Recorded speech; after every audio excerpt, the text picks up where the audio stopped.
Picture 101 romantic night, New York. अगले दिन रात के 8 बजे मायरा अपनी कार की सीट पर बैठी थी। उसने एक ब्लैक ओवरकोट पहना हुआ था जो उसे सिर से पैर तक पूरी तरह कवर किए हुए था। अपनी आंखों पर बंधी चौड़ी पट्टी ब्लाइंड फोल्ड को छूते हुए वह बेचैनी, इम्पेशेंट और फ्रस्ट्रेशन में अभियान से कह रही थी, अभी हम कहाँ जा रहे हैं? इतनी देर से मैं तुमसे पूछ रही हूँ और तुम कह रहे हो कि बस थोड़ी देर। नाउ टेल मी, हम कहाँ जा रहे हैं? और ये तुमने मेरी आंखों को ब्लाइंड फोल्ड क्यों किया है? क्योंकि पिछले 1 घंटे से अभियान ने उसे आंखों पर पट्टी बांधकर कार में बिठाया हुआ था और बस कार चलाए जा रहा था। अभियान, जिसने मायरा के पसंदीदा रंग का एक सफ़ेद 3-पीस सूट पहना था, उसकी शान देखते ही बन रही थी। कफलिंग्स में लगे हीरे हल्के हल्के रोशनी पड़ने पर चमक रहे थे, साथ में एक लाल शाइनी टाई, हाथ में एक महंगी घड़ी और सफ़ेद जूते।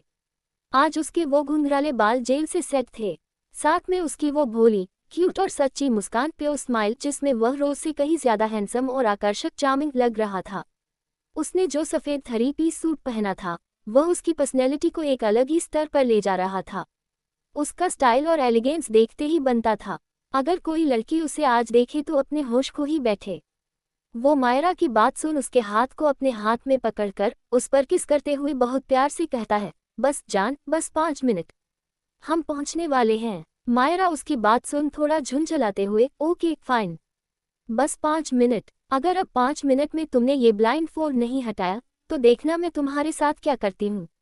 अभियान हंसते हुए, ओके ओके, बस 5 मिनट, इतना बोल कार की स्पीड बढ़ा देता है और थोड़ी देर में कार एक जगह रुकती है। अभियान कार से उतरकर दूसरी साइड का गेट ओपन करते हुए मायरा का हाथ पकड़कर उसे कार से बाहर आने में मदद करता है, क्योंकि वह ब्लाइंड फोल्ड थी, और धीरे धीरे उसे आगे की ओर ले जाने लगता है। मायरा चलते हुए, अभी हम कहाँ हैं? और यहाँ इतनी तेज हवा क्यों है? और ये आवाज़, क्या हम किसी झील, लेक या नदी, रिवर के पास हैं? क्या मैं अपनी ब्लाइंड फोल्ड हटा दूँ? क्योंकि अब मुझसे इंतज़ार नहीं हो रहा है। मायरा की आवाज़ में अब बेचैनी की जगह एक मासूम उत्साह आ गया था। अभियान मायरा की इस मासूम बेचैनी पर हंसते हुए उसके गालों पर किस करता है और उसे पीछे से गले लगाते हुए बोलता है, हम जान, 1 सेकंड, मैं करता हूँ। इतना बोल अभियान मायरा का ब्लाइंड फोल्ड हटा देता है। मायरा अपनी आंखें खोलती है, पर सामने अंधेरे के सिवा उसे कुछ नहीं दिखता। पर वह कुछ बोलती इससे पहले ही अभियान हवा में 2 बार ताली क्लैप बजाता है और धीरे धीरे वहां की एक एक लाइट ऑन होने लगती है। सामने का नज़ारा देख मायरा की आंखें थोड़ी बड़ी हो जाती हैं और उनमें एक अजीब सी चमक आ जाती है। सामने दूर बहता हुआ समंदर, आसपास लगी परी लाइट्स, फेरी लाइट्स, गुब्बारे, बलून्स और लाल गुलाब, रेड रोजेस। बीच में एक सुंदर सा सजाया हुआ टेबल जिस पर वाइन और खाना था, और समंदर के बिल्कुल पास एक बेहतरीन ढंग से सजाया हुआ बिस्तर, बेड, जिसके आसपास एक गजब की लाइटिंग की गई थी।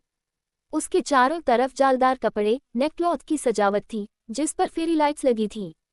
साथ में एक मध्यम सॉफ्ट रोमांटिक संगीत बज रहा था जो उस पूरे सीन को और भी ज्यादा रोमांटिक और जादुई बना रहा था। मायरा की आंखें इतना सब देखकर हल्की सी नम हो गई थी, पर उसके चेहरे पर एक बहुत बड़ी सी मुस्कान थी जिससे उसकी आंखें छोटी छोटी हो गई थी।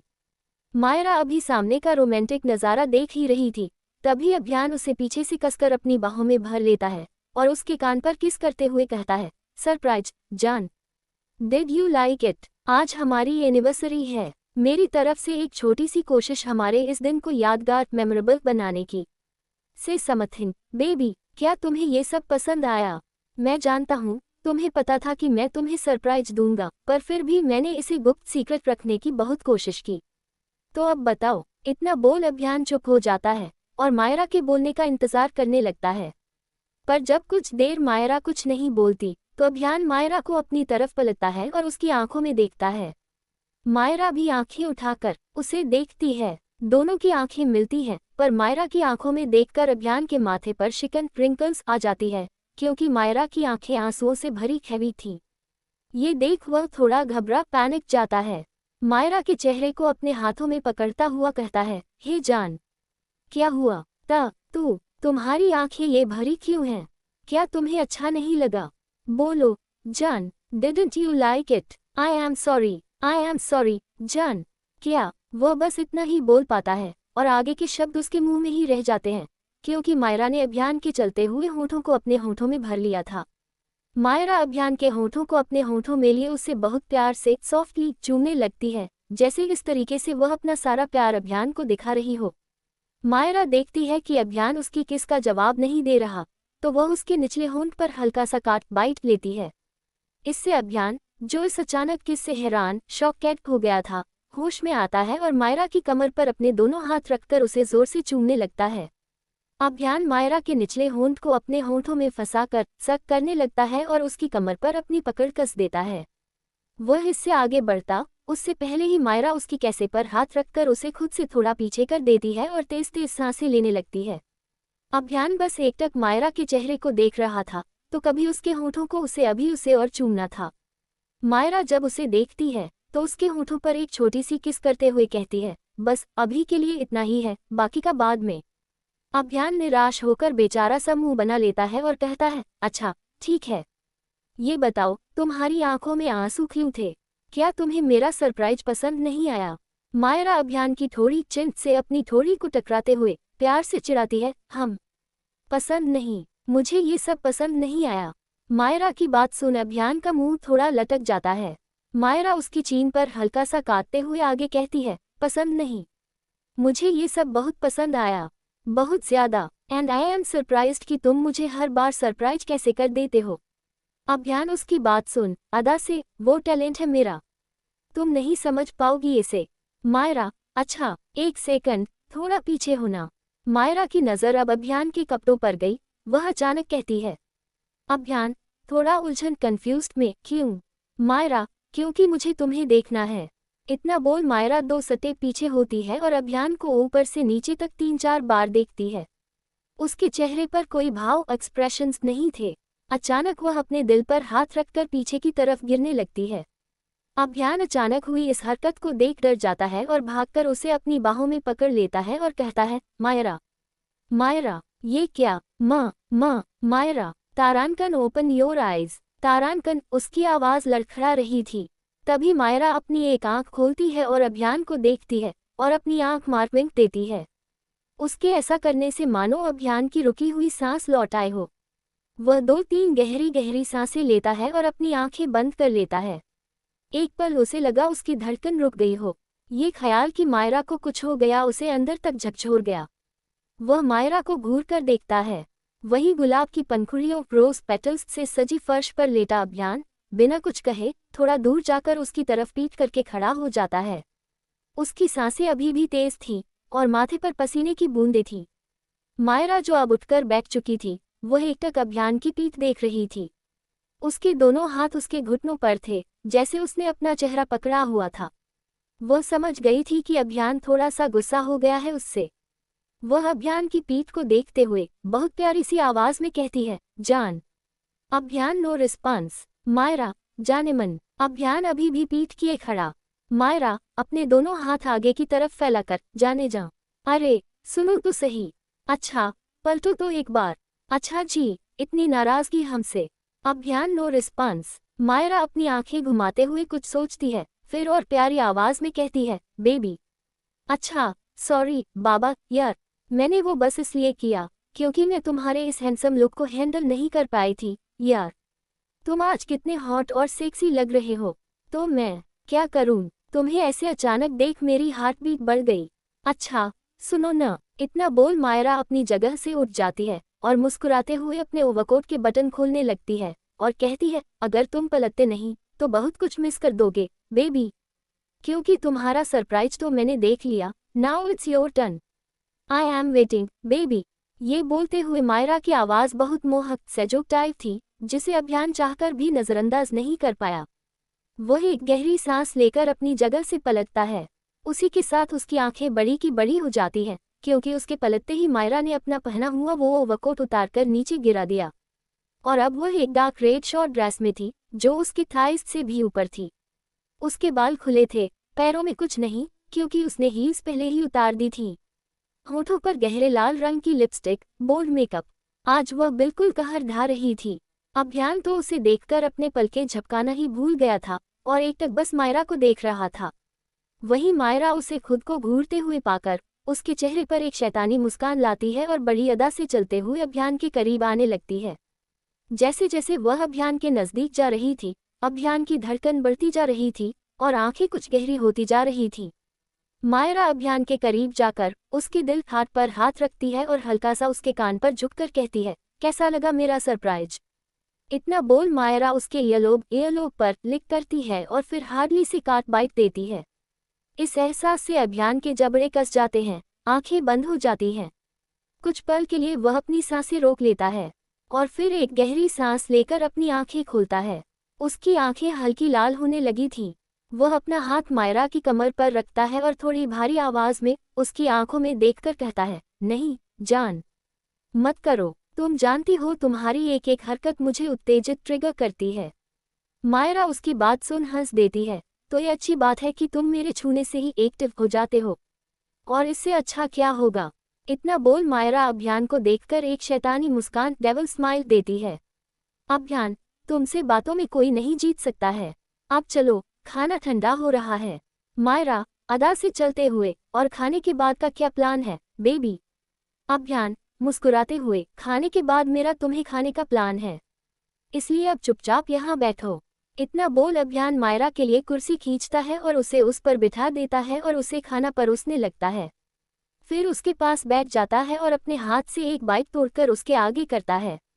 मायरा मुस्कुराते हुए उसके हाथ से वह बाइट लेते हुए, आज पहले मैं नहीं तुम। Now open your mouth.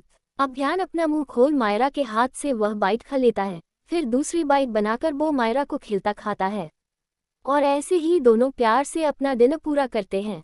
फिर अभियान जाकर म्यूजिक सिस्टम पर एक रोमांटिक सा संगीत लगा देता है और मायरा के पास आता है। वह एक हाथ में वाइन का गिलास लेते हुए उठने ही वाली थी कि तभी अभियान उसके हाथ से वह गिलास लेते हुए, आज कोई ड्रिंक नहीं करेगा। मायरा, क्यों। अभियान जोर देते हुए, no, come on, let's dance, come come. Myra के हाथ को अपने हाथ में पकड़कर अभियान उसे प्यार से खींचकर खड़ा करता है। चारों ओर रोशनी, समंदर की आवाज और प्यार भरे संगीत के बीच अभियान मायरा को नजदीक खींचता है। उसके चेहरे पर इंतजार नहीं, सिर्फ प्यार था, जैसे वह इस पल को सिर्फ महसूस करना चाहता हो। Romantic night part 1। अभियान मायरा को अपनी बाहों में कसकर लिए उसकी आंखों में देखते हुए धीरे धीरे डांस कर रहा था। उसके दोनों हाथ मायरा की पतली कमर पर मजबूती से कैद थे और मायरा अपने दोनों हाथों को उसकी गर्दन में डाले उसे अपनी उन गहरी हरी आंखों की से चमक के साथ देखती रही थी और उसके पैरों से पैर मिलाकर ताल से ताल मिला रही थी। रात और ज्यादा गहरी हो चुकी थी। ठंडी ठंडी हवाएं उनके बालों को धीरे से छूकर गुजर रही थीं, एक शीतल, मादक एहसास दे रही थी। समंदर की लहरें एक मोहक लोरी की तरह बज रही थीं, जैसे प्रकृति भी उनके प्यार में गुम हो गई हो। आसपास की बड़ी लाइट्स बुझ चुकी थीं। जो रोशनी थी वह केवल उस सजे हुए बिस्तर पर लगी उन छोटी छोटी फेरी लाइट्स की थी और आसमान से निकले उस चांद की, जो अपनी स्वच्छ शांत रोशनी हर जगह फैला रहा था। चांद की वह दूधिया रोशनी और उन लाइट्स का ग्लो मिलकर उस माहौल को एक रोमांटिक रूप दे रहे थे। वहां सिर्फ दो दिलों की धड़कन और धीमा संगीत था। उन्होंने दुनिया को पीछे छोड़ दिया था।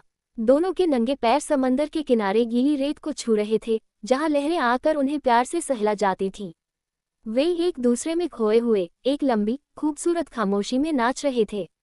उनके चेहरे इतने करीब थे कि उनकी सांसें आपस में मिल रही थीं। अभियान ने झुककर मायरा के माथे पर होंठ रखे और वहां से धीरे धीरे नीचे सरकते हुए उसके कान के पास फुसफुसाया, तुम मेरी दुनिया हो जान। मायरा की आंखें धीरे से बंद हुईं और उसके होठों पर एक खूबसूरत सी मुस्कान आ गई। उसने अभियान को और ज्यादा कसकर अपनी बाहों में भर लिया, मानो वह इस पल को अपनी आत्मा में उतार लेना चाहती हो। अचानक अभियान ने एक पल की भी देरी न करते हुए मायरा को पलटता और उसे अपनी चेस्ट से लगा लेता है। उसकी गर्म सांसें मायरा को अपनी गर्दन पर महसूस आ रही थी। अभियान मायरा को बाहों के मजबूत घेरे में कैद कर अपने एक हाथ धीरे से मायरा के कोमल पेट पर रख देता है। दूसरा हाथ बेहद नजाकत से उसकी गर्दन पर फिराते हुए उसने उसके कंधों से छूते हुए बालों को आगे करता है और अपने होंठ धीरे से उसके कान के ठीक पीछे रख देता है। उसने वहां एक मखमली नरम चुंबन की छाप छोड़ी, जिससे महसूस कर मायरा के मुंह से एक दबी हुई आह निकल जाती है, क्योंकि वह उसकी वीक पॉइंट था। एक ऐसा स्पर्श जो सीधे उसकी रूह को छू जाता था। मायरा की इस धीमी मगर कशिश भरी आह को सुनकर अभियान के पूरे शरीर में एक गहरी सिहरन दौड़ जाती है। वो मायरा पर अपनी पकड़ और कस देता है, जैसे अब वह उसे कभी जाने नहीं देगा। उसका हाथ पेट पर प्यार से सहला रहा था और उसके होंठ अब उसकी गर्दन की नाजुक गहराई पर नरमी से चूमने लगे थे। इस एहसास से मायरा की धड़कनें बेतहाशा बढ़ने लगी थी। उसने अभियान के हाथ पर अपना हाथ रखा और अपना सिर हल्का सा टेढ़ा कर दिया ताकि अभियान को और जगह मिल सके। कुछ देर ऐसे ही मायरा की गर्दन पर अपने प्रेम की मुहर लगाने के बाद अभियान ने धीरे से मायरा को पलटाया और सीधे उसकी आंखों में देखता। मायरा भी उसी गहराई से उसकी आंखों में देख रही थी। आज दोनों में से किसी ने कोई ड्रिंक नहीं की थी, फिर भी दोनों की आंखें बिल्कुल नशीली हो चुकी थी, जैसे उनमें दुनिया भर का प्रेम भरा हो। अभियान का हाथ मायरा की कमर से लेकर उसकी पूरी पीठ पर एक धीमी, प्यार भरी यात्रा कर रहा था। अभियान अपनी आंखों में प्यार, चाहत और एक गहरा जुनून लिए मायरा को देखता देखा रहा था। फिर उसकी नजरें धीरे धीरे उसकी आंखों से, नाक से होते हुए उसके होठों पर जाकर ठहर जाती है। वह मायरा के होठों को देखता, फिर उसकी आंखों में देखता, जैसे इजाजत मांग रहा हो। अभियान की इस अदा पर मायरा मुस्कुरा उठी। यह मुस्कान आधी शरारत और आधी समर्पण की थी। उसने तुरंत उसकी कॉलर को पकड़ा, हल्का सा नीचे खींचा और अपने होंठ उसके होठों पर रख दिए। उसने पहले उसके लोअर लिप को अपने होठों में फंसाकर लिक किया और फिर शक और फिर एक प्यारी सी आवाज के साथ स्मुच करने लगी। मायरा के इस अचानक और जोशीले कदम से अभियान का दिल खुशी से भर गया। उसने तुरंत प्रतिक्रिया दी और मायरा के ऊपर वाले होंठ को नरमी से तक शुरू कर दिया। दोनों ही एक दूसरे के होठों को किस, शक और लिख रहे थे और धीरे धीरे ये किस डीप और पैशनेट होता जा रहा था। अभियान ने धीरे से अपनी टंग मायरा के मुंह में सरका दी, जिसे महसूस कर मायरा ने उसकी टंग को वाइल्डली शक करना शुरू कर दिया। अभियान ने मायरा के मुंह का हर एक कोना अच्छे से खोजा और अपनी टंग उसके मुंह में लेकर उसे शक करने लगा। साथ ही उसके हाथ मायरा के शरीर पर प्रेम से विचरण कर रहे थे। इसी बीच मायरा ने किस करते हुए ही अभियान का कोट उतार कर कहीं दूर फेंक दिया और साथ ही कोट के नीचे पहनी वेस्ट भी। एक लंबी और गहरी किस के लगभग 25 मिनट बाद दोनों एक दूसरे से अलग होते हैं और तेज तेज सांसें लेने लगते हैं। मायरा का पूरा चेहरा लाल हो चुका था और उसकी आंखें बंद थीं। वह अभियान की कॉलर को कसकर पकड़े हुए अपनी सांसों को काबू करने की कोशिश कर रही थी। अभियान मायरा को इस हाल में देख प्यार से मुस्कुरा दिया और उसे अपनी बाहों में उठाकर बेड की ओर बढ़ चला। अभियान ने बहुत प्यार और नज़ाकत से मायरा को बिस्तर पर लिटाया। उसके चेहरे पर एक गहरी शांति थी, मानो वह इस पल को पवित्र मान रहा हो। वह एक तरफ गया और एक डोरी खींची, जिसके साथ ही आसपास लगे सारे पर्दे नीचे आ गए और बिस्तर एक खूबसूरत निजी ककून या कहें तो एक टेंट में बदल गया। अभियान मायरा के पास आया, जो बिस्तर पर लेटी उसे ही देख रही थी। उसके बाल चारों ओर बिखरे घने बादल से फैले थे। उसने अपना एक पैर मोड़कर बिस्तर पर रख दिया था, जिससे उसकी छोटी ड्रेस और ऊपर हो गई थी, मानो वह अनजाने में अभियान को अपने पास आने का आमंत्रण दे रही हो। अभियान की नज़रें मायरा के पैरों पर जाती है और वहां से धीरे धीरे ऊपर की ओर उठने लगी थी। वह उसके कर्व्स को निहारता हुआ आखिरकार उसके चेहरे पर आकर ठहर जाता है। मायरा के होठों पर एक शरारती मुस्कान थी। वह बड़ी अदा से अभियान को ही देख रही थी। उसने अपनी एक उंगली आगे बढ़ाकर धीरे से अभियान को अपने पास आने का इशारा किया। मायरा की इस मासूम अदा पर अभियान की धड़कनें तेजी से बढ़ने लगीं। वह धीरे धीरे अपने दोनों घुटने बिस्तर पर रखते हुए मायरा की थाई को अपनी नाक से सहलाता हुआ ऊपर की ओर बढ़ने लगता है। ऐसे ही अभियान मायरा के ऊपर आ जाता है और उसकी आंखों में देखने लगता है। मायरा भी उसी गहराई से उसे देख रही थी। एक पल की खामोशी जो हजारों अनकही बातें कह गई। अभियान आगे बढ़ा और प्यार से भरे अपने होंठ मायरा के होंठों पर रख दिए। उसने उसे किस करना शुरू किया। ये किस पिछले से किस कहीं ज्यादा मीठा और डीप था। मायरा ने अपनी बाहों को अभियान की बैक पर कस दिया और उसकी किस में उसका पूरा साथ देने लगी।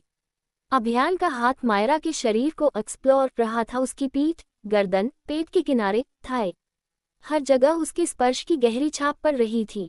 वहीं मायरा भी उसे चूमते हुए अपने हाथ उसकी चेस्ट पर ले जाती है और उसकी शर्ट के बटन खोलने लगती है। कुछ पल बाद अभियान मायरा से दूर हुआ और थोड़ा नीचे झुककर उसकी गर्दन पर प्यार से किस करने लगा और हल्के हल्के बाइट्स के निशान छोड़ने लगा। वह धीरे धीरे और नीचे की ओर बढ़ने लगा। उसका एक हाथ मायरा की चेस्ट पर था, जिसे वह धीमे धीमे नज़ाकत से प्रेस कर रहा था। मायरा उसके नीचे लेटी हुई तेज तेज सांसें ले रही थी और अनजाने में अपने नाखूनों से अभियान की चेस्ट को सहला स्क्रैच रही थी। अभियान ने मायरा की कॉलरबोन पर चूमते हुए अपना हाथ उसकी ड्रेस के पीछे ले जाकर उसकी पीठ को सहलाना शुरू किया। कुछ देर तक उसकी पीठ पर हाथ घूमने के बाद अभियान ने मायरा की ड्रेस की जिप खोल देता है और तुरंत ही उसने अपना हाथ ड्रेस के अंदर डालकर उसकी ब्रा भी खोल देता है। वह मायरा की खुली पीठ पर सडक्टिवली टच कर रहा था और साथ ही उसके होंठों पर किस करने लगता है। मायरा की आंखें बंद थीं, उसकी हालत अब खराब होने लगी थी। उसका पूरा चेहरा लाल हो गया था, सांसें अनियमित थीं। अभियान कुछ देर मायरा को चूमने के बाद उससे थोड़ा दूर हुआ और अपनी शर्ट उतारकर एक कोने में फेंक देता है। मायरा ने अपनी आंखें खोली और एकटक अभियान को देखती है। उसकी निगाहें शर्टलेस अभियान पर अटक जाती है। शर्ट उतरते ही उसकी मस्कुलर बॉडी, 8 पैक एब्स और ब्रॉड सीना मायरा के सामने थी। उसे अपना गला सूखा हुआ महसूस हुआ। वह एकटक अभियान थी कि चेस्ट को घूरे जा रही थी। ये देखकर अभियान हंस देता है और हल्के से उसके ऊपर झुककर उसके ईयरलोब को अपने दांतों में दबाते हुए फुसफुसाया, I am all yours, my love. You can touch me, feel me, and also bite me. I love this. इतना बोलकर वह मायरा को फिर से चूमने लगता है और अपने हाथों से मायरा की ड्रेस उतारने लगता है। पर जब उससे वह ड्रेस नहीं उतरी तो उसके चेहरे पर थोड़ी चिड़चिड़ाहट, इरिटेशन आ गई। ये देख मायरा हंस पड़ी और उसके गालों को खींचते हुए बोली, इतनी बेचैनी क्यों? अच्छा रुको, मैं करती हूँ। इतना परेशान होने की जरूरत नहीं, मैं तुम्हारी हूँ, समझे? इतना बोलकर मायरा ने खुद ही अपनी ड्रेस निकाली और साइड में फेंक दी। और उसके ड्रेस निकालते ही उसकी ननियार वह भी शरीर से नीचे गिर जाती है। अभियान मायरा को देखता है, जो उसके नीचे केवल एक एकल सिंगल बॉटम वेयर में थी। अभियान ने मायरा को ऊपर से नीचे तक निहारा। उसकी आंखों में एक अजीब सी चमक आ गई। वह बस एकटक मायरा को घुए जा रहा था। उसका गला अब सूखने लगा था। Romantic night part 2। अभियान मायरा को बड़ी इंटेंस नजरों से घूर रहा था। उसकी इस प्यासी नजर को देखकर मायरा का चेहरा लाल हो जाता है। उसे पता नहीं क्यों शर्माने लगती है। वह अपने पास रखा तकिया उठाकर अभियान को मारती है और प्यार भरी नाराजगी से कहती है, क्या देख रहे हो? ऐसे घूरना बंद करो, नहीं तो बहुत मारूंगी। अभियान उसकी बात पर मुस्कुराते हुए उसकी उस बॉडी को ऊपर से नीचे तक निहारते हुए कहता है, तुम्हें देख रहा हूँ जान। You are so perfect, you are damn sexy. Ah! इतना बोल अभियान एक सांस छोड़ता है और मायरा के चेहरे को देखता है, जो अब गुलाबी हो गया था। अभियान मायरा के ऊपर झुककर अपने होंठ मायरा के होंठों पर रख देता है और उसे चूमने लगता है और अपने हाथ उसकी चेस्ट पर रखकर प्रेस करने लगता है। कुछ देर मायरा के होंठों पर किस करने के बाद अभियान सीधा मायरा के खुले वक्ष पर अपने होंठ रख देता है और उन्हें चूमने लगता है। अभियान के ऐसा करते ही मायरा की एक तेज सिसकी निकल जाती है। वह एक हाथ से चादर को भींच लेती है और दूसरे से अभियान के बालों को कसकर पकड़ लेती है। उसकी सांसें तेज चलने लगी थीं और वह लंबी लंबी सांसें लेकर खुद को नियंत्रित करने की कोशिश कर रही थी। अभियान का स्पर्श उसे गूज़बम्प्स दे रहा था। मायरा अभियान के बालों पर अपनी पकड़ कसते हुए उसके किस को महसूस कर रही थी और आहें भर रही थी। अभियान मायरा की चेस्ट को अपने मुंह में लेकर चूम रहा था और तक रहा था और दूसरे हाथ से उसकी दूसरी चेस्ट को प्रेस रहा था। वह मायरा को बहुत इंटेंशनली और सडक्टिवली तरीके से चूम रहा था। कुछ देर बाद अभियान मायरा की लेफ्ट चेस्ट को छोड़कर उसके राइट चेस्ट को किस और शक करने लगता है और साथ में बाइट्स भी। उसकी बाइट्स से मायरा की हालत खराब हो रही थी। वह अभियान के बालों को खींचती हुई कहती है, आ अभी dot bites baby I it's हट। तारांकन। उसकी सांसें बहुत तेज थीं और पूरे चेहरे पर पसीना आ गया था। अभियान उसकी बात सुन अपना चेहरा उठाकर मायरा को देखता है। सांसें उसकी भी तेज थीं। वह मायरा की आंखों में अपनी थोड़ी सी लाल आंखों से देखते हुए कहता है, जान बस थोड़ा सा, please, I can't control, please. इतना बोल वह मायरा को देखता है। उसकी आंखें चाहत और प्यार से भरी थीं। मायरा अभियान की बात पर अपना सिर हाँ में हिला देती है। मायरा की हाँ मिलते ही अभियान उसकी चेस्ट पर टूट पड़ता है और जोर से उसकी चेस्ट को प्रेस करते हुए किस और बाइट्स करने लगता है, तो कभी तेज तेज शक करने लगता है। उसके इस एक्शन से मायरा की चीखें स्क्रीम्स निकल जाती हैं। वह अपने पास पड़ा तकिया बहुत तेज पकड़ लेती है और अपनी कमर को हल्का सा उठा लेती है। उसकी आंखें नम हो गई थीं। जब अभियान का मन उसकी चेस्ट से भर जाता है तो वह उसके पेट पर आ जाता है और पेट पर अपने होंठ फेरने लगता है। अभियान के होंठ अपने पेट पर महसूस कर मायरा अपने पेट को अंदर कर लेती है। मदहोशी में अपनी आंखें बंद कर लेती है। अभियान उसके पेट पर हल्की हल्की किस करने लगता है और अपने दांत उसके पेट पर गड़ा देता है, जिससे मायरा की आह निकल जाती है। अभियान मायरा के पेट पर किस करने के बाद और नीचे बढ़ता है और उसकी बेली पर किस करने लगता है। फिर ऊपर आकर अपने होंठ मायरा के होंठों पर रखकर उसे चूमने लगता है और धीरे से अपना हाथ नीचे बढ़ाकर मायरा की बॉडी पर मौजूद वो आखिरी कपड़ा भी उसकी बॉडी से अलग कर देता है। अचानक एक ठंडी हवा मायरा की बॉडी को छूती हुई निकल जाती है, जिसका एहसास होते ही मायरा की बॉडी में सिहरन दौड़ जाती है। अभियान मायरा के ऊपर से उठ साइड में खड़ा हो जाता है। मायरा जब महसूस करती है कि अभियान उसके ऊपर नहीं है, तो वह अपनी आंखें खोलकर सामने देखती है, जहां अभियान एकटक उसकी नेक बॉडी को देखते हुए अपने लोअर क्लोथ हटा रहा था। कुछ देर में ही अभियान अपने कपड़ों को उतार एक साइड फेंक देता है। अब वह पूरी तरह नेक खड़ा था मायरा के सामने, जिसे मायरा अपनी मदहोशी भरी आंखों से देख रही थी। उसका पूरा चेहरा जला हुआ सा महसूस हो रहा है। उसकी नज़र अभियान की निचली बॉडी पर जाती है, जिसे देखकर वह अपनी आंखें बंद कर लेती है और अपना चेहरा घुमा लेती है। ये देखकर अभियान हंस देता है और मायरा को देखकर कहता है, क्या मेरी बॉडी तुम्हें पसंद नहीं आई?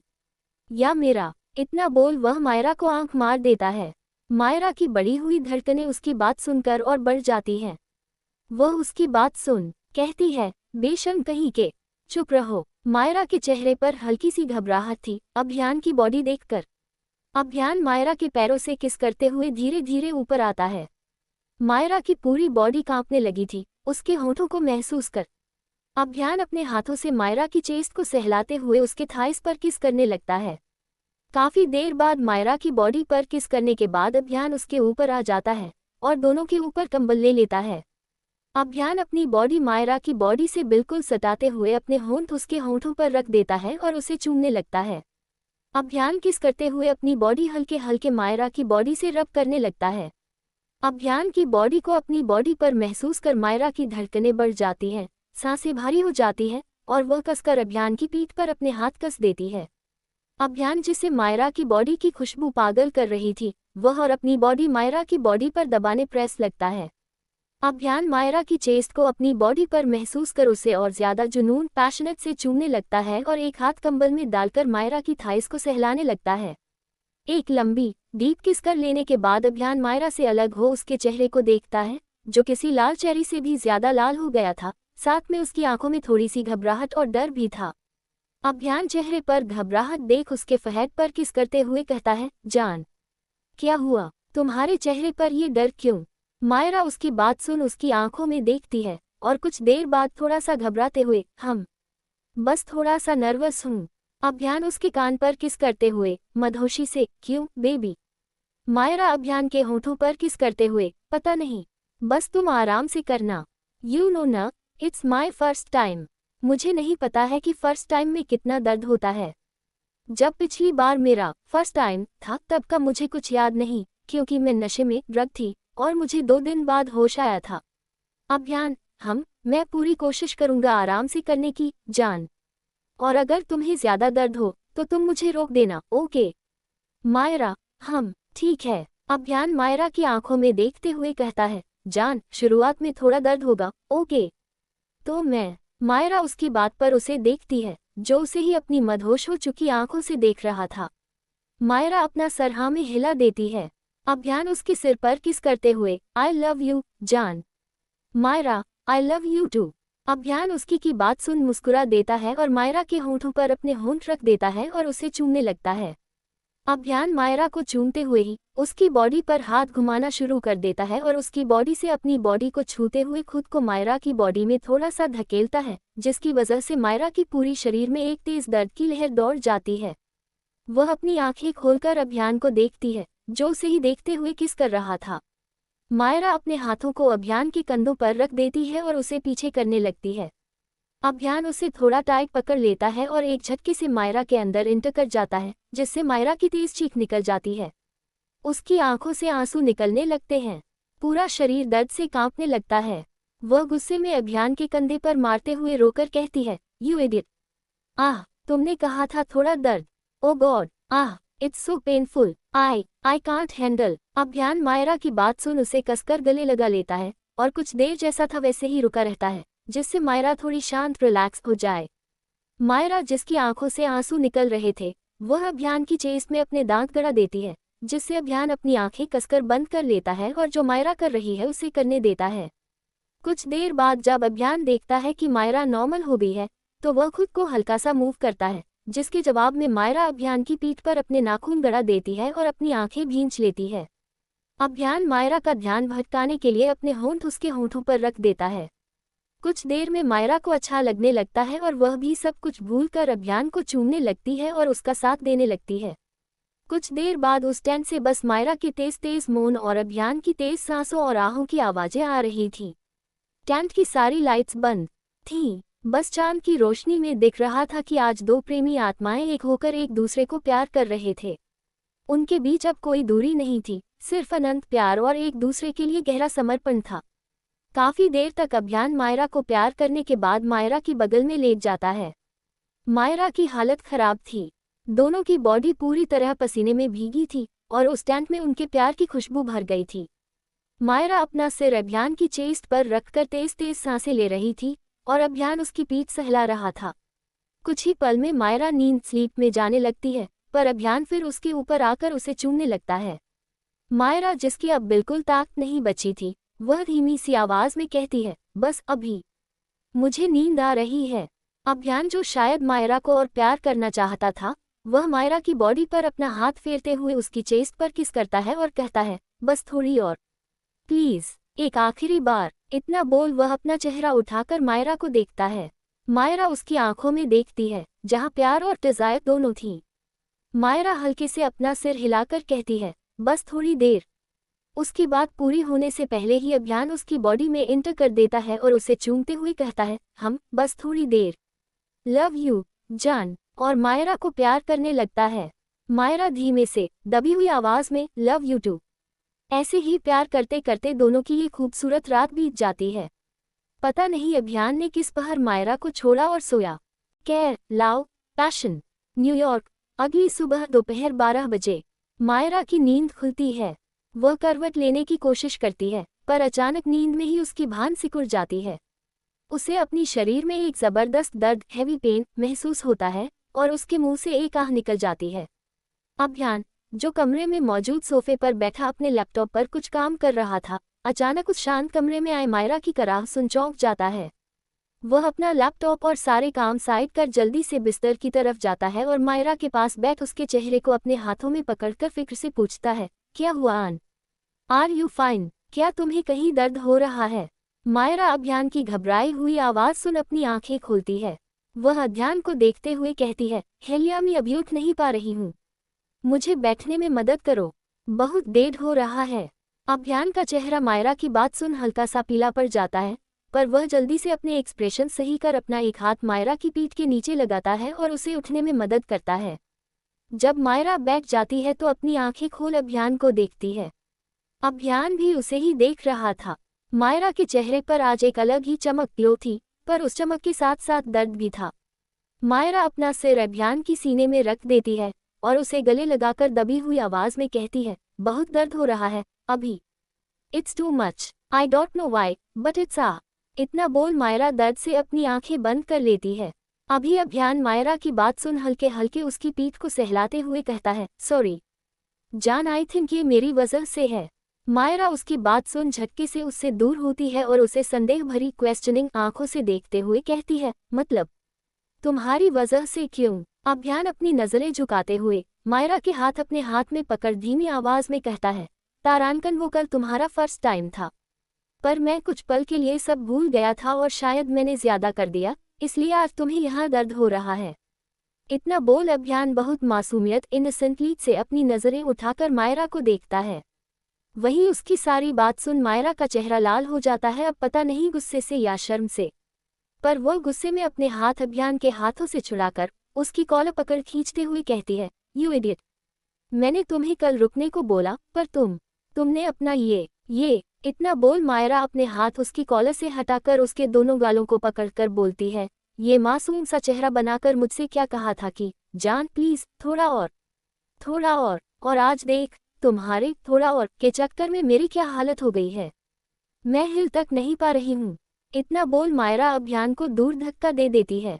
अभी अभियान जल्दी से उठकर उसके पास अपने कान पकड़ते हुए कहता है, सॉरी न जान, प्लीज सॉरी, मैं थोड़ा ज्यादा एक्साइटेड हो गया था इसलिए ये हो गया, पर मैं पक्का आगे से खुद को कंट्रोल करूंगा, इस बार माफ कर दो प्लीज। जान। इतना बोल अभियान बहुत ही मासूम सा चेहरा बना लेता है।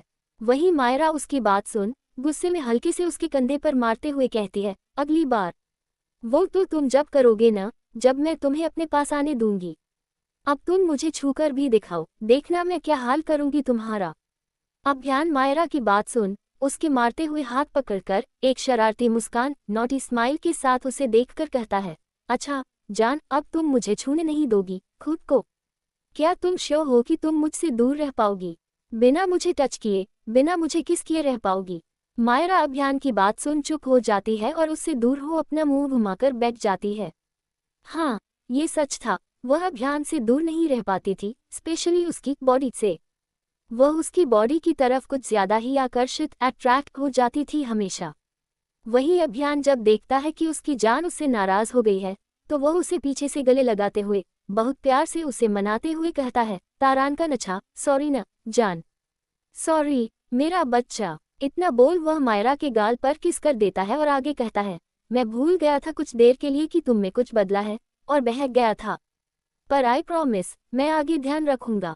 अच्छा अब मान भी जाओ ना प्लीज। पर मायरा उसे खुद से दूर हटाने लगती है और गुस्से से कहती है, आह दूर हटो, मुझे दर्द हो रहा है। अभियान उसकी बात सुन अपना एक हाथ कंबल के अंदर लेकर जाता है। मायरा ने बस अभियान की नाइट वाली शर्ट पहन रखी थी। अभियान मायरा के निचले पेट लोअर टमी पर अपनी उंगली फेरते हुए धीमी आवाज में कहता है, कहाँ दर्द हो रहा है जान? यहाँ या यहाँ? इतना बोल बोल मायरा के नेक पर हल्की सी किस करते हुए अपना हाथ और नीचे की ओर ले जाने लगता है, जिससे मायरा की पूरी बॉडी में सिहरन दौड़ जाती है। वह अभियान के हाथ पर अपना हाथ रख देती है और उसे और आगे बढ़ने से रोक देती है, जिसे देख अभियान के चेहरे पर मुस्कान आ जाती है और अपना हाथ वहां से हटा मायरा के चेहरे को अपनी तरफ मुड़कर उसके होंठों पर किस करते हुए पूछता है, ज्यादा दर्द हो रहा है? मायरा हाँ में सिर हिला देती है। अभियान रुको, मैं कुछ करता हूँ। इतना बोल वह बिस्तर से उठ बाथरूम की ओर चला जाता है और कुछ देर में अभियान वापस कमरे में आता है और मायरा को अपनी बाहों में उठाकर वॉशरूम की ओर जाने लगता है। मायरा उसके ऐसे उठाने से उसके गले में अपने हाथ डाल देती है और उसे देखकर कहती है, अब ये क्या कर रहे हो? मुझे कहाँ ले जा रहे हो? अभी छोड़ो मुझे। अभियान शश, तुम्हें एक गर्म शॉवर हॉट शावर की जरूरत है, बस वही दिलाने जा रहा हूँ और पक्का अब कुछ नहीं करूँगा, ट्रस्ट मी। गर्म शॉवर से तुम्हारी शरीर को आराम मिलेगा और दर्द भी कम हो जाएगा। मायरा फिर कुछ नहीं बोलती है और अभियान मायरा को ले जाकर बहुत आराम और प्यार से बाथटब में बिठा देता है और फिर खुद अपनी शर्ट निकाल बाथटब में आ जाता है। मायरा बस अभियान को देख रही थी अपनी गहरी आंखों से। अभियान धीरे धीरे मायरा की शर्ट के बटन खोलने लगता है और कुछ ही पलों में शर्ट मायरा की त्वचा से अलग हो जाती है और बाथटब के बाहर गिर जाती है। अभियान शर्ट उतारने के बाद मायरा को देखता है, फिर उसकी नज़र मायरा की बॉडी पर जाती है। मायरा की बॉडी पर जगह जगह निशान बाइटीज थे, कुछ लाल और कुछ बैंगनी पर्पल और सबसे ज्यादा तो उसकी चेस्ट पर। अभियान को उन निशानों को देख बुरा लगता है और वह अपनी गिल्टी आंखों से मायरा को देखने लगता है। आई एम सॉरी जान। मायरा का दिल तो पहले ही अभियान की सॉरी से पिघल गया था। वह अभियान को गले लगाते हुए कहती है, it's okay, I am all yours and I love you. अभियान मायरा के बालों पर किस कर, आई लव यू टू जान। फिर अभियान मायरा को खुद बहुत प्यार और अच्छे से नहलाता है और फिर उसे तौलिए में लपेट किसी बच्चे की तरह कमरे के बिस्तर पर लाकर बिठा देता है। फिर कुछ देर में खुद चेंज करके आता है। मायरा को बिस्तर पर लेटाकर उसके टॉवल को उसकी बॉडी से अलग करने लगता है, पर मायरा उसका हाथ पकड़ लेती है। अभियान मायरा की आंखों पर किस करके कहता है, जान इन मार्क्स पर ट्यूब ऑइंटमेंट लगाना पड़ेगा। मायरा, मैं कर लूंगी। अभियान, नहीं जान, अगर दर्द मैंने दिया है तो मरहम भी मैं ही लगाऊंगा।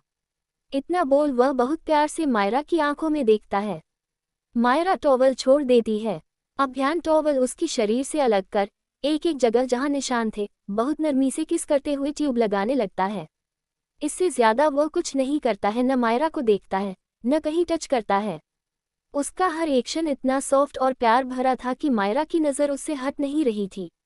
उसकी आंखों में अभियान के लिए जैसे हर पल प्यार बढ़ रहा था। अभियान की हर किस से उसकी धड़कन बढ़ रही थी, उसे उससे फिर प्यार हो रहा था। मायरा के चेहरे पर एक बहुत प्यारी और बड़ी मुस्कान आ गई थी अभियान को देखकर।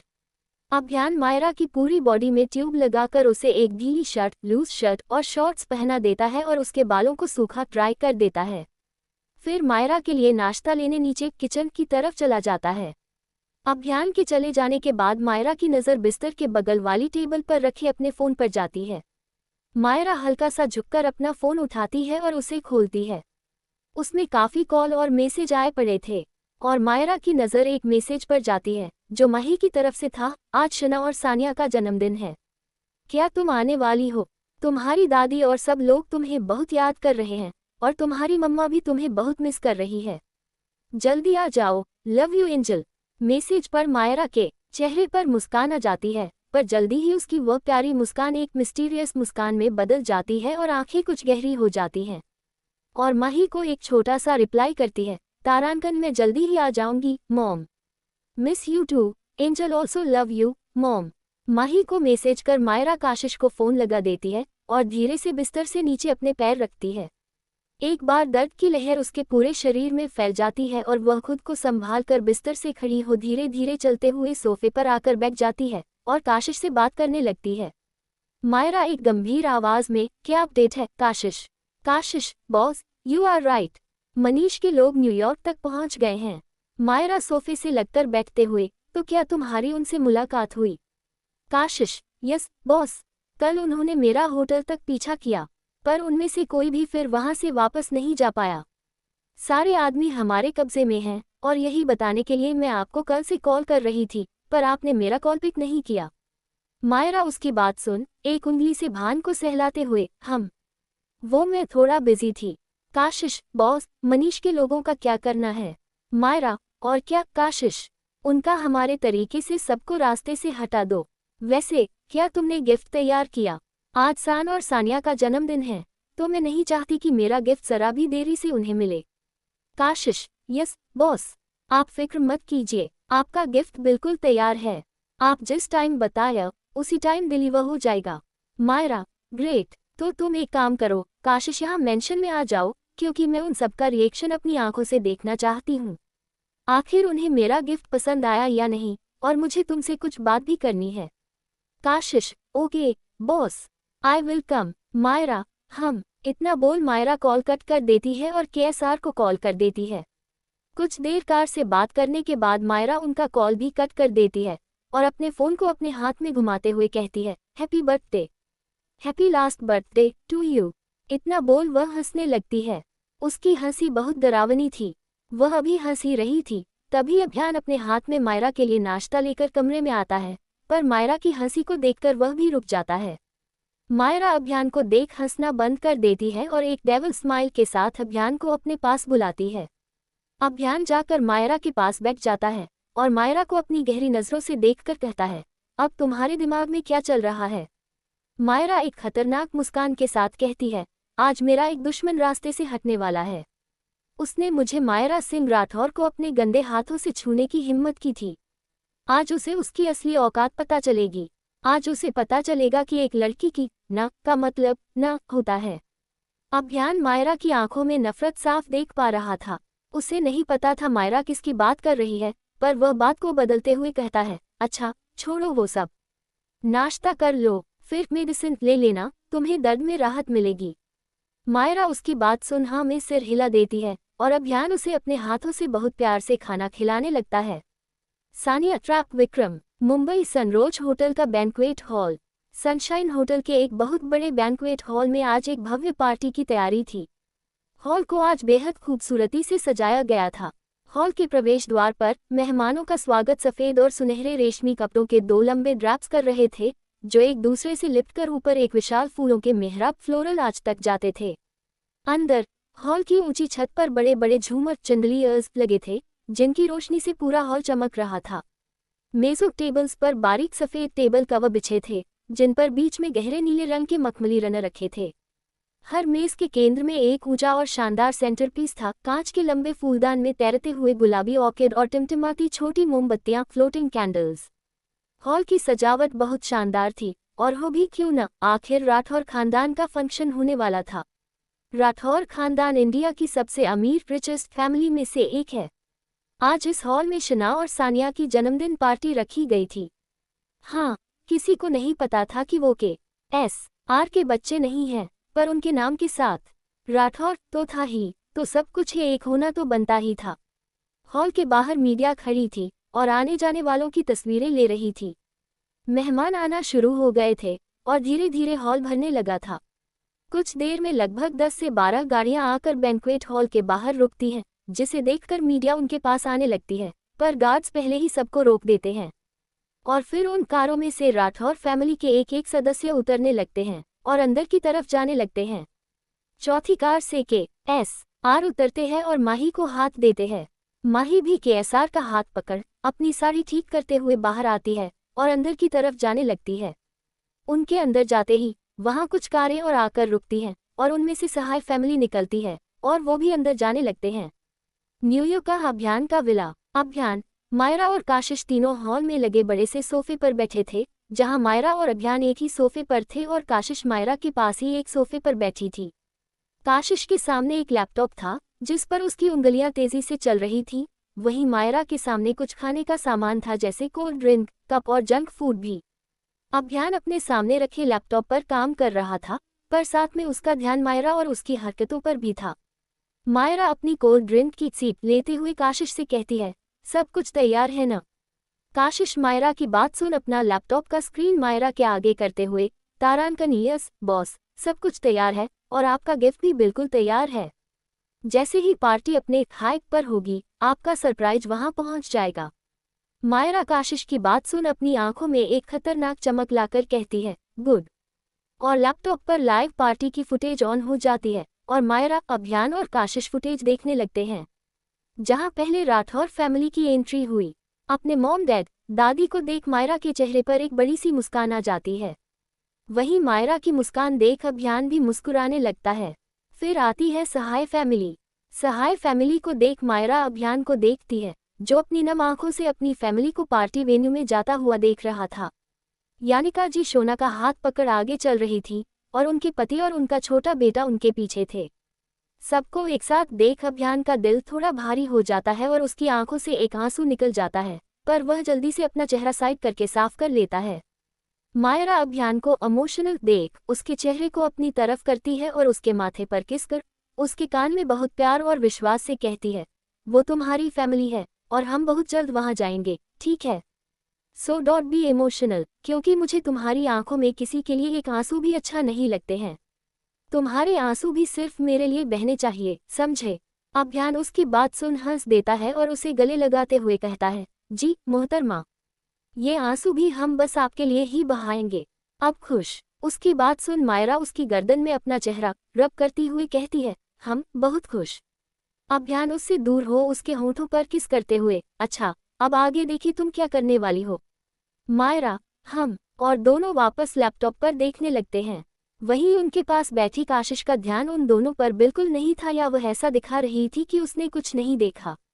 वीडियो आगे बढ़ता है, जहां पूरा हॉल मेहमानों से भरा था। अब इंतजार था तो बस बर्थडे गर्ल और बॉय का। Party hall. सहाय फैमिली आकर राठौर फैमिली से मिलती है। शोना सबसे पहले आकर माही जी को गले लगा लेती है और क्यूटली कहती है, मायरा दी कहाँ है मासी माँ? माही जी उसकी पीठ थपथपाते हुए उसके गाल को पुचकारते हुए कहती है, बेटा वो अपनी किसी फ्रेंड से मिलने गई है और अभी तक वापस नहीं आई। उनकी बात सुन शोना उदास सा चेहरा बनाकर, तो वो पार्टी में भी नहीं आएगी। माही सिर में हिला देती है। वही सब आपस में बातें करने लगते हैं। गीता जी मोहिनी जी से, यानिका माही जी से, सारे बुजुर्ग लोग आपस में, पुरुष बिजनेस पार्टनर्स से। कुछ देर बाद रिया दीपिका को देखकर कहती है, दीपिका दी, सानिया और शान कहाँ हैं? अभी तक क्यों नहीं आए? उनकी बात पर गीता जी कहती है, अरे बेटा अब आज की शाम इनकी ही तो है, तो उन्हें थोड़ा टाइम लग रहा होगा तैयार होने में, इसलिए नहीं आए हैं। पर तू फिक्र मत कर, आ ही जाएंगे वो दोनों। कुछ देर बाद पार्टी के बाहर एक कार आकर रुकती है, जिसमें से शान अपने ब्लैक 3 पीस सूट को ठीक करते हुए बाहर आता है और बहुत गुरूर से अंदर की तरफ जाने लगता है। लैपटॉप की फुटेज देख रही मायरा शान को देख एक बहुत खतरनाक मुस्कान करती है। शान के आने के कुछ देर बाद एक और कार वहां आकर रुकती है। गार्ड जल्दी से उसका गेट खोलते हैं। उसमें से विक्रम बाहर आता है, जिसने एक नेवी ब्लू कलर का 3 पीस सूट पहना था और बहुत हैंडसम लग रहा था। विक्रम कार से निकल अंदर की तरफ नहीं जाता है, बल्कि कुछ देर वहीं खड़ा रहता है, जैसे किसी का इंतजार कर रहा हो। वहीं कार में दूसरी तरफ कोई और नहीं, सानिया बैठी थी। वह एकटक विक्रम को देख रही थी, शायद वह विक्रम का गेट खोलने का इंतजार कर रही थी। पर जब वह देखती है कि विक्रम उसके लिए गेट खोलने नहीं आ रहा, तो वह अपने दांत पिसते हुए अपने साइड का गेट खोल बाहर आती है और अपना गाउन संभालते हुए विक्रम के पास आकर खड़ी हो जाती है। सानिया का गाउन भी नेवी ब्लू कलर का था, साथ में उसने डेलिकेट मेकअप किया था। गले में डायमंड नेकलेस, नो डाउट वो काफी सुंदर लग रही थी। सानिया अपने एक हाथ से बड़ी नजाकत से अपने बालों को कान के पीछे करती है, जिससे उसकी सगाई की अंगूठी चमकने लगती है, और बहुत प्यार से विक्रम के बाहों को पकड़ धीरे धीरे अंदर जाने लगती है। आज उसकी हर चाल में एक अलग ही नजाकत थी। जैसे जैसे सानिया विक्रम के साथ अंदर जा रही थी, सबकी नजरें उन पर ही जा रही थी। सब आपस में उनकी जोड़ी के बारे में बातें करने लगे थे, साथ में सानिया के सॉफ्ट फीचर्स के बारे में, उसकी खूबसूरती के बारे में, जो थोड़ी थोड़ी सानिया के कानों में भी जा रही थी, और उसका दिल खुशी से फूला नहीं समा रहा था। सानिया अपने मन में एक डेविल स्माइल करते हुए कहती है, चलो अच्छा है कि इस प्लास्टिक सर्जरी का कुछ तो फायदा हुआ, मेरा चेहरा ठीक हो गया, वरना उस चुड़ैल मायरा ने तो कोई कसर नहीं छोड़ी थी मुझे बदसूरत बनाने में। सानिया और विक्रम सबसे पहले अपनी फैमिली के पास जाते हैं। सानिया बड़े ही प्यार, सम्मान और एक अधूरी सी नज़ाकत से अपने ससुराल वालों को ग्रीट करती है, जैसे वह आज दुनिया को दिखाना चाहती हो कि वह कितनी आदर्श बहू है। विक्रम की माँ मोहिनी उसे उत्साह से गले लगाते हुए अपने शहद टपकाते शब्दों में कहती है, हैप्पी बर्थडे बेटा, आज तुम कयामत लग रही हो, सच में किसी परम सुंदरी की तरह लग रही हो आज तुम, बिल्कुल। मेरा विक्की बहुत लकी है कि उसे तुम जैसी बहू मिली, जो इतनी अच्छी, समझदार और बड़ों का सम्मान करने वाली है। भगवान करे तुम दोनों हमेशा ऐसे ही साथ रहो और खुशहाली से रहो। इतना बोल वह एक बार और सानिया को कसकर गले लगा लेती है। मोहिनी के मुंह से इतना ज्यादा बनावटीपन देखकर माही जी मुंह बिगाड़ लेती हैं। यानिका जी उनके कान में धीमे से फुसफुसाती है, क्या हुआ, ऐसा मुंह क्यों बनाया? माही जी गहराई से देखती हुई, मुझे मोहिनी का दोहरापन समझ नहीं आता है। आज देखो इनके मुंह से कितनी मीठी बातें निकल रही हैं, और कभी कभी तो इनके मुंह से सांप का जहर निकलता है। यानिका उनकी बात सुन हंसते हुए कहती है, आज मोहिनी इतना अच्छा व्यवहार इसलिए कर रही है क्योंकि यहाँ उसकी सामाजिक हैसियत, सोशल स्टैंडिंग की लेडीज आई हैं, जिनके सामने उसे अपनी सॉफ्ट हार्टेड वाली महिला की इमेज बरकरार रखनी है, और ज्यादा कुछ नहीं। माही जी उनकी बात सुन मुस्कुराने लगती हैं, और यानिका जी भी सहमत होती हैं। सानिया सबसे मिलने के बाद अधिकार भरे अंदाज में विक्रम के पास जाकर खड़ी हो जाती है। वही विक्रम जिसकी नजरें पूरे हॉल में एक बेचैन तलाश में घूम रही थी। उसे ऐसा देख सानिया उसके कंधे पर हाथ रख बहुत प्यार और अधिकार से भरे स्वर में कहती है, विक्रम जी क्या आप किसी को ढूंढ रहे हैं? मैं बहुत देर से देख रही हूँ, आपका ध्यान कहीं और है। कोई बात है क्या जो आपको परेशान कर रही है? विक्रम अचानक उस स्पर्श से चौंककर पीछे पलटता है और क्रोध तथा ठंडी बर्फ सी नजरों से घूरकर कहता है, how dare you touch me? मैंने तुम्हें कितनी बार कहा है मुझे टच मत किया करो, क्या तुम्हें समझ नहीं आता है? उसकी आवाज में तीव्र घृणा थी। विक्रम की बात सुन सानिया अपनी आंखों में आंसू भर लेती है और रोने का नाटक करते हुए कहती है, I am sorry Vikram ji, मेरा इरादा आपको हर्ट करने का नहीं था। मैं तो बस ये जानना चाहती थी आप क्यों इतने डिस्टर्ब क्यों हैं? मैं शायद आपकी कुछ सहायता कर पाऊं। विक्रम उसे बनावटी रोना देखकर और ज्यादा चिढ़ जाता है और गहरे गुस्से से कहता है, ये पल पल में आंसू बहाकर तुम साबित क्या करना चाहती हो कि तुम्हें मेरी परवाह है? यही दिखावा कर रही हो तुम? सानिया नाटकीय ढंग से, नहीं विक्रम, मैं तो बस ये जानना चाहती हूँ आप क्यों इतने परेशान हैं, मैं शायद आपकी कुछ मदद कर पाऊं। उसकी बात सुन विक्रम एक कड़वी मुस्कान के साथ कहता है, अच्छा तुम मेरी सहायता करोगी तो करो, बताओ मायरा कहाँ है? बोलो कहाँ है मायरा? मुझे उससे मिलना है, उससे बात करनी है, बताओ कहाँ है वो? मैं उसे ढूंढ ढूंढ कर बावला हो गया हूँ। सानिया कुछ पल के लिए खामोश रह जाती है। विक्रम की बात सुन उसकी आंखों में छिपने वाली नफरत उफन आती है। वह अपने हाथ की मुट्ठी इतनी तेज भींचती है कि उसके नाखून उसकी स्किन में धंस जाते हैं। वह अपना सिर झुकाकर धीमी आवाज में कहती है, मुझे नहीं पता विक्रम जी, मायरा कहाँ है? वह उस दिन से घर वापस नहीं आई है। मॉम ने बताया कि वह अपनी किसी दोस्त से मिलने गई है, और कब लौटेगी मुझे नहीं पता है। विक्रम तिरस्कार भरे स्वर में, तो तुम्हें पता क्या है? तुम एक नंबर की इडियट हो। तुम्हें ये तक नहीं पता कि तुम्हारी बहन कहाँ है, और सिर्फ तुम्हारी और तुम्हारे उस निकम्मे भाई की वजह से मायरा यहाँ से गई है। अगर उस दिन तुम दोनों वो सब न करते तो मेरी मायरा यहीं होती। दफा हो जाओ यहाँ से। शक्ल मत दिखाना अपनी मुझे। घिन आती है मुझे तुम्हारी इस बनावटी शक्ल से। इतना बोल विक्रम गुस्से में तेजी से दूर चला जाता है। वहीं सानिया बस विक्रम की जाती हुई पीठ को जली हुई नजरों से देख रही थी। वह अपने दांत पीसते हुए कहती है, बहुत दूरी बना रहे हो न तुम, विक्रम। बस कुछ पल और रुक जाओ, उसके बाद तुम खुद मुझे अपने पास बुलाओगे। इतना बोल सानिया एक क्रूर मुस्कान के साथ हंसते हुए अपने बालों को अदा से कान के पीछे करती है। आज की रात तुम कभी नहीं भूल पाओगे, मी विक्रम सहाय। और आज की रात के बाद मैं देखती हूँ तुम कैसे मायरा को अपनी लाइफ में लाते हो। आज रात के बाद तुम्हारी लाइफ में बस एक लड़की रहेगी, और वो हूँ मैं, सानिया। इतना बोल सानिया किसी को कॉल कर कुछ आदेश देती है और अपनी फैमिली के पास लौट जाती है।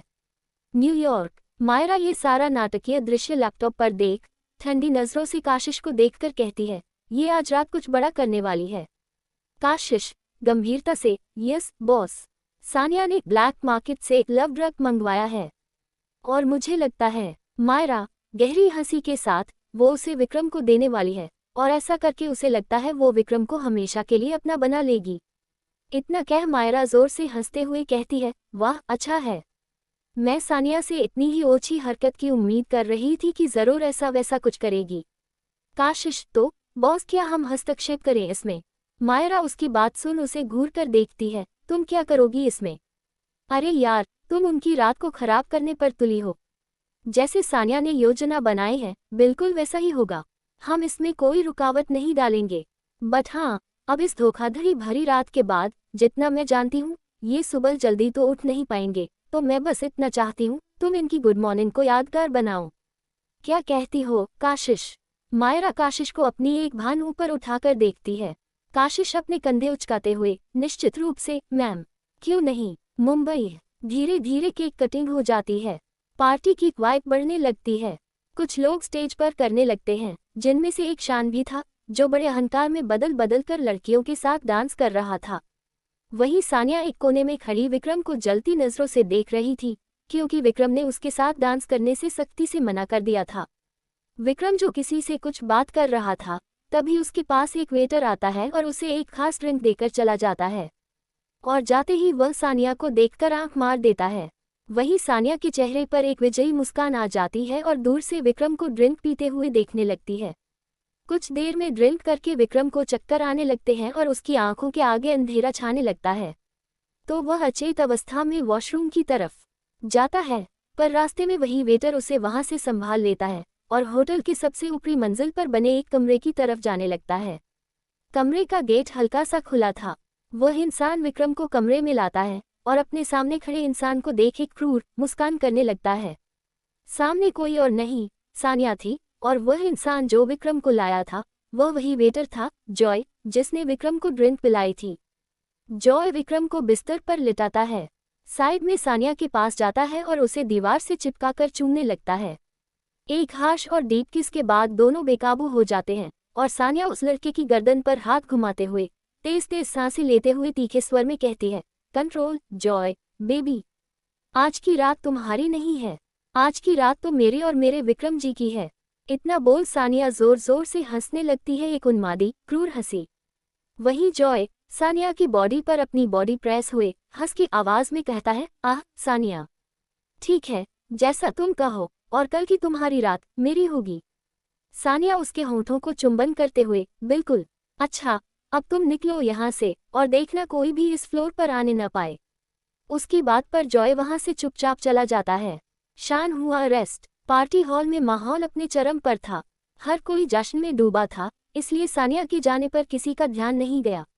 उधर स्टेज पर शान अलग अलग लड़कियों के साथ खुलकर और चिपक चिपक कर डांस कर रहा था। उसने काफी ड्रिंक कर रखी थी और उसके चेहरे से मुस्कान हटने का नाम नहीं ले रही थी, लेकिन अब उसे क्या पता था कि शायद यही उसकी आखिरी मुस्कान हो। खैर, केएसआर एक कोने में खड़े अपनी जलती हुई नजरों से शान को देख रहे थे। तभी उनके फोन पर एक मैसेज की बीप हुई और उनका ध्यान शान से हटकर अपने फोन पर चला गया। मैसेज मायरा का था, जिसमें लिखा था, क्या बात है डैड, बड़े गौर से देख रहे हैं अपनी पहली बीवी के नाजायज बेटे को। क्या आपको उसका थोबड़ा अच्छा नहीं लग रहा डैड? नो वरी, बस कुछ पल और बर्दाश्त कर लीजिए, क्योंकि उसे लेने के लिए गाड़ी निकल चुकी है। बस थोड़ी देर में पहुंच जाएगी वहां। मैसेज पढ़कर केएसआर के चेहरे पर एक क्रूर मुस्कान आ गई। उनकी आंखें चमक उठी, और वैसी ही चमक मायरा की आंखों में भी थी। कुछ समय बीता होगा कि केएसआर का फोन फिर से बीप हुआ। मैसेज बाहर खड़े एक गार्ड का था, जिसमें लिखा था, सर, यहाँ कमिश्नर सर आए हैं, और उनके साथ पुलिस फोर्स और कुछ और लोग भी हैं। वो अंदर आने के लिए कह रहे हैं। तो क्या मैं उन्हें अंदर आने दूं? केएसआर ने मैसेज पढ़कर पलक झपकाए बिना जवाब दिया, किसी को रोकने की कोई जरूरत नहीं। सबको आने दो, और साथ में मीडिया को भी मैसेज भेज दो। इतना लिख वह गेट की तरफ देखने लगे। गार्ड ने कहा, ओके सर। पार्टी के एंट्री गेट से 1 मिनट के अंदर ही कमिश्नर और उनके साथ एक पुलिस टीम और कुछ और लोग अंदर आते हैं। पहले तो किसी का ध्यान उस तरफ नहीं जाता, पर उन्हें लोगों का ध्यान अपनी तरफ करने में ज्यादा समय नहीं लगा। धीरे धीरे पार्टी में मौजूद हर शख्स की नज़र पुलिस पर चली जाती है, और सब धीरे धीरे चुप होकर एक साइड होने लगते हैं। इतने में ही डीजे स्टेज का म्यूजिक भी बंद कर देता है। उधर नशे में धुत शान जो स्टेज पर डांस कर रहा था, अचानक म्यूजिक रुकने से इधर उधर देखकर कहने लगा, अरे, म्यूजिक किसने बंद किया? म्यूजिक चलाओ, आज मेरा बर्थडे है। आज शान राठौर का बर्थडे है। आज बर्थडे है कुश सिंह राठौर के बेटे का, मतलब मेरा। म्यूजिक चलाओ। पर कोई उसकी बात नहीं सुनता, जबकि सबकी हैरान नजरें उस पर चली आई थी। कमिश्नर सर देखती है कि पूरा हॉल शांत हो गया है, तो केएसआर को देखकर एक सीरियस एक्सप्रेशन के साथ कहते हैं, मिस्टर राठौर, हम यहाँ मिस्टर शान और उनके दोस्तों को अरेस्ट करने आए हैं। उनके खिलाफ हमारे पास कंप्लेन है। इतना बोलकर कमिश्नर सर पीछे खड़े पुलिस ऑफिसर को सबको को पकड़ने का इशारा करता है। वहीं पूरे राठौर फैमिली और सहाय फैमिली उनकी बात सुनकर शॉक हो जाती है। साथ में पार्टी में आए सारे लोगों को भी अचानक ये क्या हुआ, कुछ समझ नहीं आ रहा था। अगले ही पल कमिश्नर की बात सुनकर उनके साथ आए सारे ऑफिसर जल्दी ही पूरे हॉल में फैल जाते हैं और शान के दोस्तों को पकड़कर हथकड़ी लगाने लगते हैं, जिससे वो सब छटपटाने लगते हैं। तो पुलिस वाले उन्हें 1-2 मारकर शांत करा देते हैं। वहीं 2 ऑफिसर जल्दी जाकर शान को पकड़ लेते हैं और उसके हाथ में हथकड़ी लगाते हुए कहते हैं, चलो हमारे साथ। शान जो अभी भी खुद को कहीं का राजा समझ रहा था, पहले उसे एक पल में कुछ समझ नहीं आया कि अचानक क्या हुआ। वह खुद को छुड़ाते हुए चिल्लाया, छोड़ो मुझे। ये क्या कर रहे हो तुम जानते नहीं मैं कौन हूँ? अरे साले, छोड़ मुझे। शान के मुंह से गाली सुनकर वो पुलिस वाला उसके कान पर जोर से एक मारता है, जिससे शान का सारा नशा 1 मिनट में उतर जाता है, और वो पुलिस वाले उसे घसीट कर लाकर उसके और दोस्तों के साथ खड़ा कर देते हैं। कुछ पल में ही पूरे पार्टी हॉल का मंजर बदल गया था। जहां एक तरफ 7 से 8 लोग, जिसमें 3 लड़कियां और 4 लड़के थे, उनके हाथ में हथकड़ी लगी थी और वो खुद को छुड़ाने की पूरी कोशिश कर रहे थे, और पुलिस सबको बड़ी सख्ती से पकड़े हुए थी। और दूसरी तरफ पूरे पार्टी में मौजूद लोग खड़े थे, जो अभी भी हक्का बक्का थे। पर जल्दी ही सब अपने अपने शौक से बाहर आते हैं और आपस में फुसुर फुसुर करने लगते हैं, और धीरे धीरे उनकी बातों का शोर तेज होने लगता है। राम जी, मायरा के दादाजी जब ये सब देखते हैं, तो आगे आकर कमिश्नर के सामने खड़े होकर अपनी सख्त आवाज में कहते हैं, ये सब क्या है कमिश्नर? तुम ये सब क्या कर रहे हो? तुमने मेरे पोते और उसके दोस्तों को क्यों पकड़ा? उसने क्या किया है? किस गुनाह की बेस पर तुमने मेरे पोते को हथकड़ी लगाई है? शान के दोस्तों के पेरेंट्स भी राम जी को देखकर जल्दी से आ जाते हैं और कमिश्नर सर से कहने लगते हैं कि उनके बच्चों को क्यों पकड़ा। उनके बच्चे तो बहुत सीधे सादे हैं, आखिर वो उन मासूम बच्चों को कैसे पकड़ सकते हैं? ये गलत है। जब कमिश्नर सर सबको एक साथ बोलते देखती हैं, तो उन्हें शांत कराते हुए कहते हैं, देखिए, शांत हो जाए आप सब। आप सभी को यही तो जानना है ना कि मैंने आपके बच्चों को क्यों अरेस्ट किया है। तो सुनिए, आपके बच्चों के ऊपर murder, harassment, rape, ragging, drug और ऐसे ही बहुत से इल्जाम हैं, जिनके बिना पर मैंने आपके बच्चों को अरेस्ट किया है। और अगर आपको इससे ज्यादा परेशानी है, तो आप पुलिस स्टेशन आ जाना। सब ये सुनकर अपनी जगह पर सनही रह जाते हैं। खासकर मायरा की फैमिली को तो कुछ समझ नहीं आ रहा कि ये सब क्या और शान ऐसा कैसे कर सकता है। उन्हें अभी भी यकीन नहीं हो रहा कि शान ने ये सब किया होगा। पर मनीष का तो फेस पीला पड़ गया था ये सब सुनकर। वह एक नज़र शान को देखता है जो खुद को छुड़ाने की कोशिश कर रहा था, फिर वह केएसआर को देखता है जो चुपचाप एक जगह खड़े थे। मनीष अपनी मुट्ठी भींच लेता है। उस पल में उसे समझ आ गया कि ये सब जरूर केएसआर ने किया होगा। दीपा जी आगे आते हुए कहती हैं, ये आप क्या बोल रहे हैं कमिश्नर सर? आप ऐसा बोल भी कैसे सकती हैं? शान कितना मासूम और संस्कारी बच्चा है। अरे, वह हमारे घर का बच्चा है, वो ऐसा कभी नहीं कर सकता है। मुझे पूरा यकीन है आपको ज़रूर किसी ने गलत इन्फॉर्मेशन दी है। आप प्लीज़ जाए और पहले अच्छे से इन्वेस्टिगेशन कीजिए, फिर आइए। आप ऐसे ही किसी पर इल्ज़ाम नहीं लगा सकती हैं। गीता भी उनकी हाँ में हाँ मिलाते हुए बोली, हाँ इंस्पेक्टर, दीदी सही कह रही हैं। अरे, शान हमारी आंखों के सामने बड़ा हुआ है, वो कभी ऐसा नहीं कर सकता है।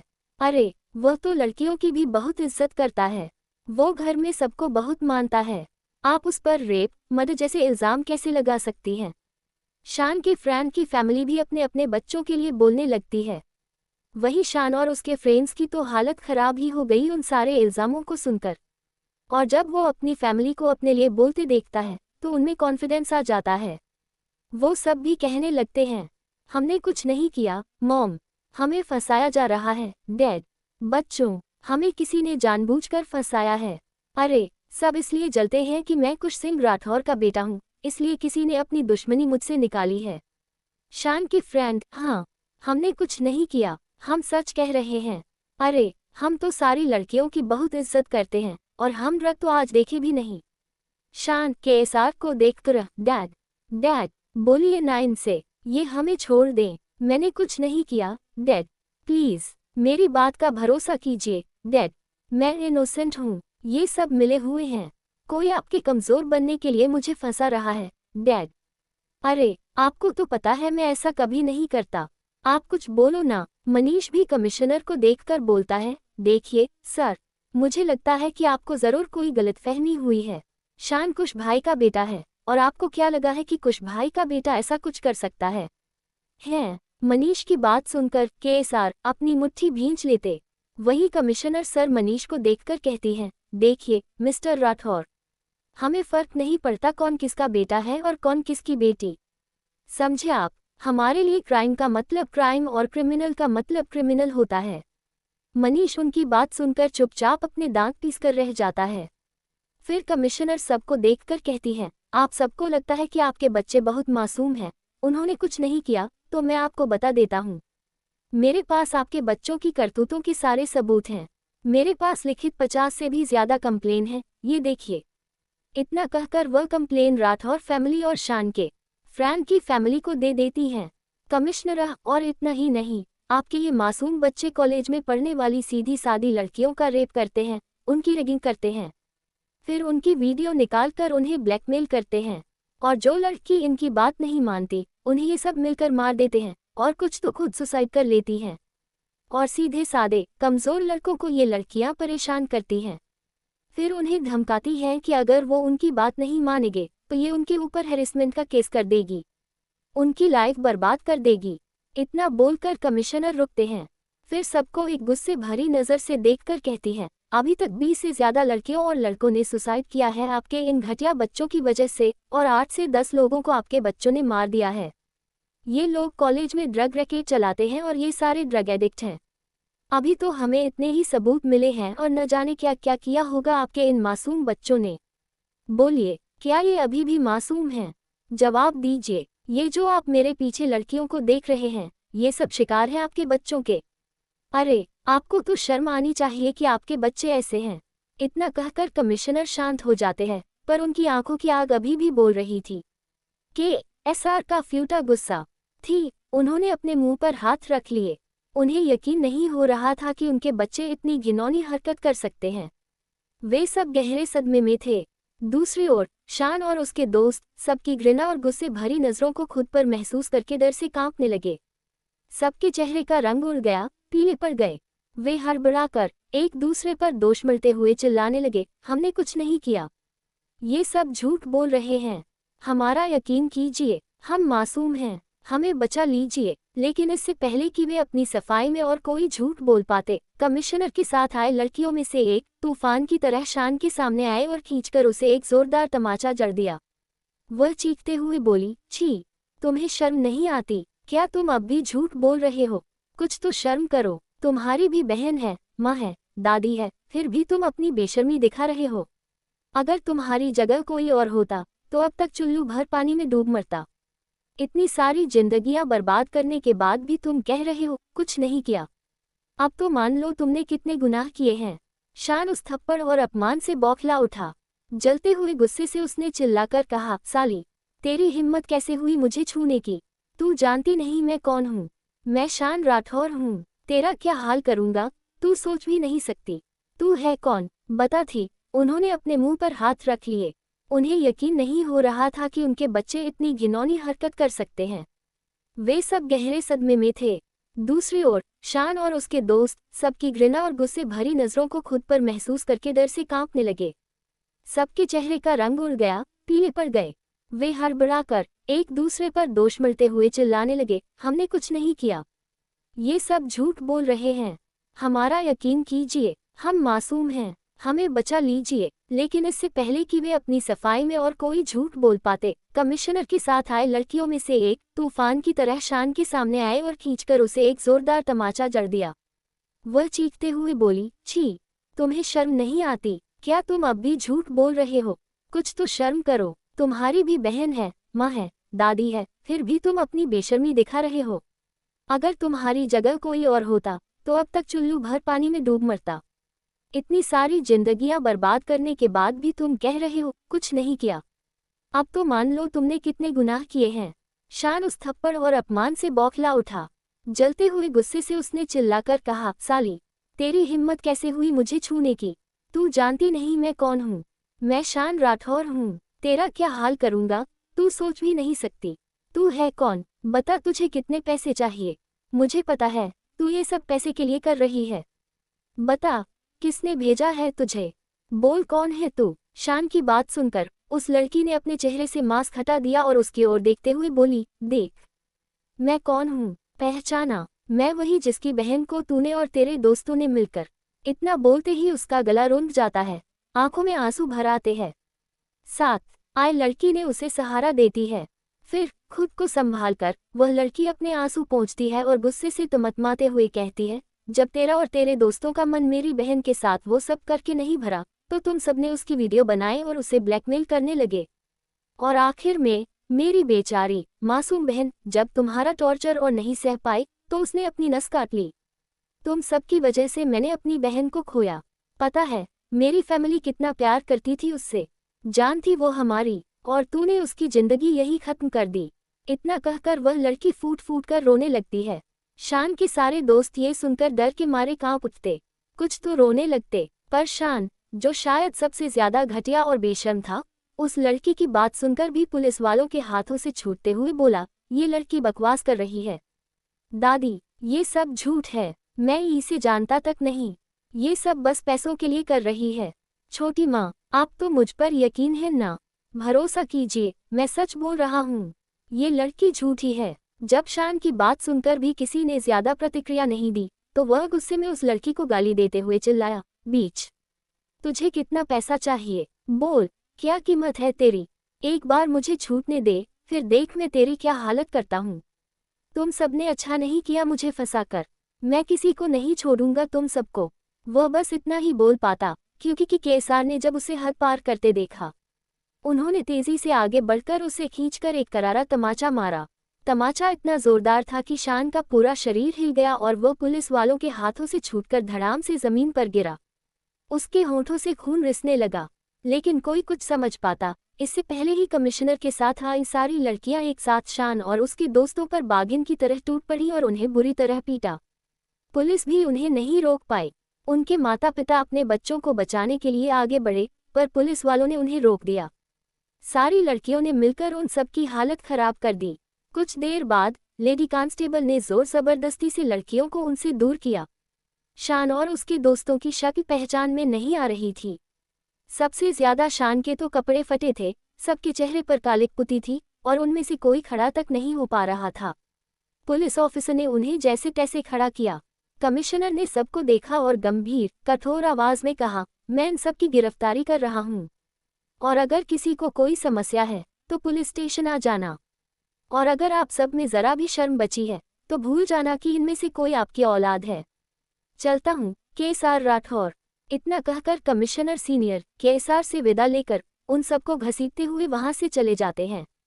शान के दोस्तों के माता पिता अपने बच्चों को इस हाल में गिरफ्तार होकर जाता देख उन्हें बचाने की आखिरी कोशिश करते रहे। अरे छोड़ो मेरे बच्चों को, मेरी बेटी मासूम है, मेरा बेटा मासूम है। पर केएसआर के गार्ड्स ने उन्हें आगे नहीं बढ़ने दिया। वे सारे माता पिता रास्ते में ही रुक गए और फिर केएसआर के आगे खड़े होकर चिल्लाए, मी राठौर, आप ऐसे चुपचाप क्यों खड़े हैं? रोकिए इन पुलिस वालों को, आपकी एक आवाज पर रुक जाएंगे। ये हमारे बच्चों को ले जा रहे हैं। मी राठौर, कुछ कीजिए। केएसआर ने उन लोगों की बात अपनी ठंडी लेकिन गुस्से से भरी आवाज में काटी, मैं किसी को नहीं रोकूंगा। और वो जो कर रहे हैं बिल्कुल सही कर रहे हैं। वो सब क्रिमिनल्स हैं और उन सब की जगह जेल में है, इसलिए वो सब अपनी सही जगह जा रहे हैं। इसलिए चुपचाप जो हो रहा है होने दीजिए। वे माता पिता और गिड़गिड़ाए, मी राठौर, आप कैसी बातें कर रहे हैं? अरे मी ओल्ड राठौर, आप तो समझाइए, वो हमारे बच्चे हैं, हम उन्हें जेल में कैसे जाने दें? अरे जवानी में गलती कर दी कुछ, इसका मतलब ये तो नहीं कि उन्हें जेल हो जाए। केएसआर की आवाज़ अब तलवार सी तीखी हो गई। वो कोई छोटे बच्चे नहीं, 24-24 साल के हैं, एडल्ट हैं। और उन्होंने जो किया है वो कोई छोटी मोटी गलती नहीं है, उन्होंने क्राइम किया है। They are murders, rapists. इसलिए अगर आपको उनकी तरफदारी करनी है तो आप सब यहाँ से जा सकते हैं। निकलिए यहाँ से। एक व्यक्ति ने अपना अंतिम दांव चला। अरे आप ये क्या बोल रहे हैं मी राठौर? उसमें आपका भी बेटा है, अगर उसे जेल हुई तो आपका नाम खराब होगा। आप ये तो सोचिए कम से कम। केएसआर ने घृणा से कहा, मेरा कोई नाम खराब नहीं होगा और मैं ऐसे घटिया लड़के का बाप तो कदापि नहीं हूँ। अगर मेरा बच्चा ऐसा करता तो मैं उसे अपने हाथों से मार देता। इतना कहकर केएसआर गुस्से में माही जी का हाथ पकड़कर जाने लगे। पर तभी एक आदमी पीछे से चीखा, आपके कहने से ये सच बदल नहीं जाएगा कि वो आपका बेटा है या नहीं, और ये सब आपके बेटे की ही वजह से हो रहा। उसने ही हमारे बच्चों को इसमें फंसाया है। आज आपके पास पावर है तो उसका रौब दिखा रहे हो। देखना एक बार जब मेरे पास पावर आई तो क्या हाल करता हूँ आपके और आपके परिवार का। आपके बेटे की वजह से मेरे बेटे को जेल हुई, इसका बदला मैं आपकी बेटी से लूंगा। बहुत प्यार करते हैं न उससे। केएसआर ने उसकी बात सुनी और उनकी मुट्ठियां तन गईं। वह तेजी से लौटे और बिजली की रफ्तार से आकर उसकी गर्दन पकड़ ली। उनकी लाल खूनी आंखें उस आदमी को घूर रही थीं। उन्होंने दहाड़ कर कहा, तेरी हिम्मत कैसे हुई मेरी बेटी के बारे में अपनी इस गंदी जुबान से बोलने की? How dare you? केएसआर की इतनी खतरनाक और भयावह आवाज सुनकर सब अपनी जगह पर कांपकर खड़े हो गए और थोड़ा पीछे हट गए। माही जी जल्दी से आकर केएसआर को पकड़ती हैं। केएसआर उस आदमी को धक्का देकर आग उगलते हुए बोले, समीर। समीर उनके पास आया। केएसआर ने उसे अपनी गुस्से भरी नजरों से देखा और कठोरता से कहा, इनमें से कोई भी मुझे दोबारा बिजनेस फील्ड में नहीं दिखना चाहिए। बर्बाद कर दो इन सबको और सड़क पर लेके आओ इन्हें, तब इन्हें पता चलेगा कि गलती और गुनाह में फर्क क्या होता है। और ध्यान रखना, आज जो भी जेल गया है उनमें से कोई भी अपनी सजा पूरी करने से पहले छूट न पाए, चाहे फिर वो कोई भी हो, उसे कड़ी कड़ी से सजा मिलनी चाहिए। इतना बोलकर केएसआर वहां से क्रोध और नफरत से भरे कदमों के साथ निकल गए। मौत से भी बदतर मौत। मायरा अपने सामने लैपटॉप स्क्रीन पर यह सारा सीन होता हुआ देख रही थी। कैसे पुलिस आए, कैसे शान के काले चिट्ठे सबके सामने खुले, मनीष का अपमान से भरा हर भाव, गीता जी की टूटी हुई बातें, दीपा की असमर्थ दलीलें और शान का बौखलाहट, उनके हर एक्शन पर मायरा की नजरें टिकी थीं। लेकिन उसके चेहरे पर कोई भाव नहीं था, न गुस्सा, न राहत, न हैरानी, बस एक ठहरी हुई नज़र जिससे ये पता लगाना असंभव था कि उस समय उसके दिमाग में क्या चल रहा था। क्या वह इस सब से सेटिस्फाइड है या अभी भी शान के लिए और कठोर सजा की बाकी है? क्या ये प्रतिशोध की अंतिम सीमा थी? स्क्रीन पर आगे बढ़ते हुए मायरा देखती कि एसआर के जाने के बाद राठौर परिवार भी अपनी बिखरी हुई हालत को संभालते हुए वहां से चला जाता है। उसके दादाजी, जिनकी तबीयत कुछ बिगड़ने लगी थी, मायरा के बड़े पापा उन्हें सहारा देते हुए वहां से बाहर निकल जाते हैं। उनके पीछे ही सहाय परिवार भी खामोशी से वहां से चला जाता है। और धीरे धीरे वह पार्टी वेन्यू, जो जन्मदिन के उल्लास के लिए इतना सजा धजा था, अब भयानक खालीपन में डूब जाता है। और इस तूफान में किसी का भी ध्यान सानिया और विक्रम की ओर नहीं गया था कि वे कहाँ हैं और क्या कर रहे हैं। तो चलिए, किसी का ध्यान वहां पर नहीं गया, पर मैं आपको थोड़ा बहुत बता देती हूँ वहां का मौसम कैसा है। तो चलिए जानते हैं थोड़ा इनके निजी पलों में। होटल का सबसे ऊपरी फ्लोर पर एक कमरा, जहां से अजीब अजीब और तेज आवाजें आ रही थी। ये आवाजें इतनी विचित्र थीं कि सुनने वाला 1 मिनट से ज्यादा सुन न पाए। कमरे के अंदर का हाल बिखरा हुआ था। सानिया और विक्रम के कपड़े अस्त व्यस्त पूरे कमरे में फैले पड़े थे। और बिस्तर पर सानिया और विक्रम एक कंबल में लिपटे थे। सानिया विक्रम के नीचे लेटी थी और जोर जोर से सांसें ले रही थी। उसकी हालत बहुत खराब लग रही थी, पूरे बाल और मेकअप सब बुरी तरह से अस्त व्यस्त हो गए थे। वह अपने हाथ विक्रम के कंधे पर रख उसकी त्वचा में अपने नाखून घुसाते हुए हाँफते हुए बोलती है, वी विक्रम, रुको थोड़ा प्लीज, धीमे धीमे। लेकिन विक्रम को तो किसी बात का होश ही नहीं था। उसका पूरा शरीर पसीने से भीगा हुआ था। वह अपनी गति और बढ़ाता हुआ सानिया के होठों पर वाइल्डली से चूमते हुए बोलता है, Myra, you are only mine, तुम सिर्फ मेरी हो। I love you Myra. Vikram के मुंह से मायरा सुनकर सानिया के चेहरे के भाव बिगड़ जाते हैं।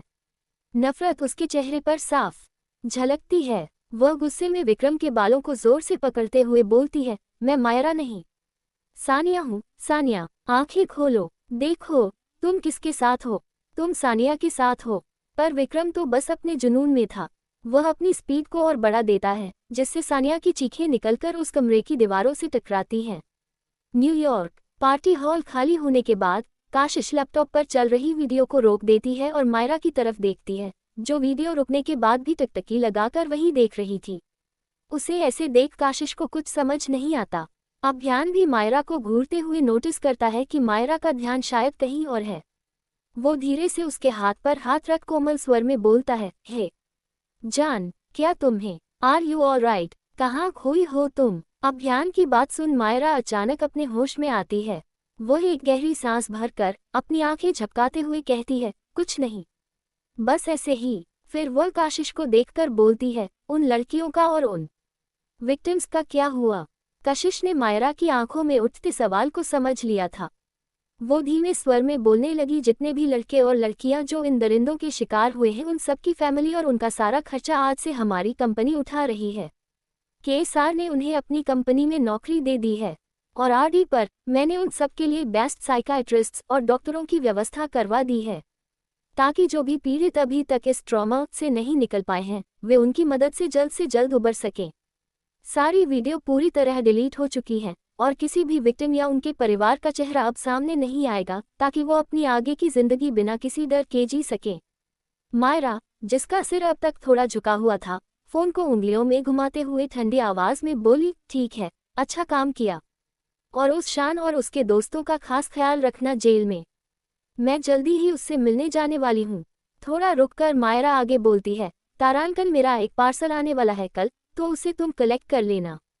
और कल हम इंडिया के लिए निकल रहे हैं। प्रोजेक्ट का जितना भी काम बचा हुआ है तुम मुझे मेल कर देना।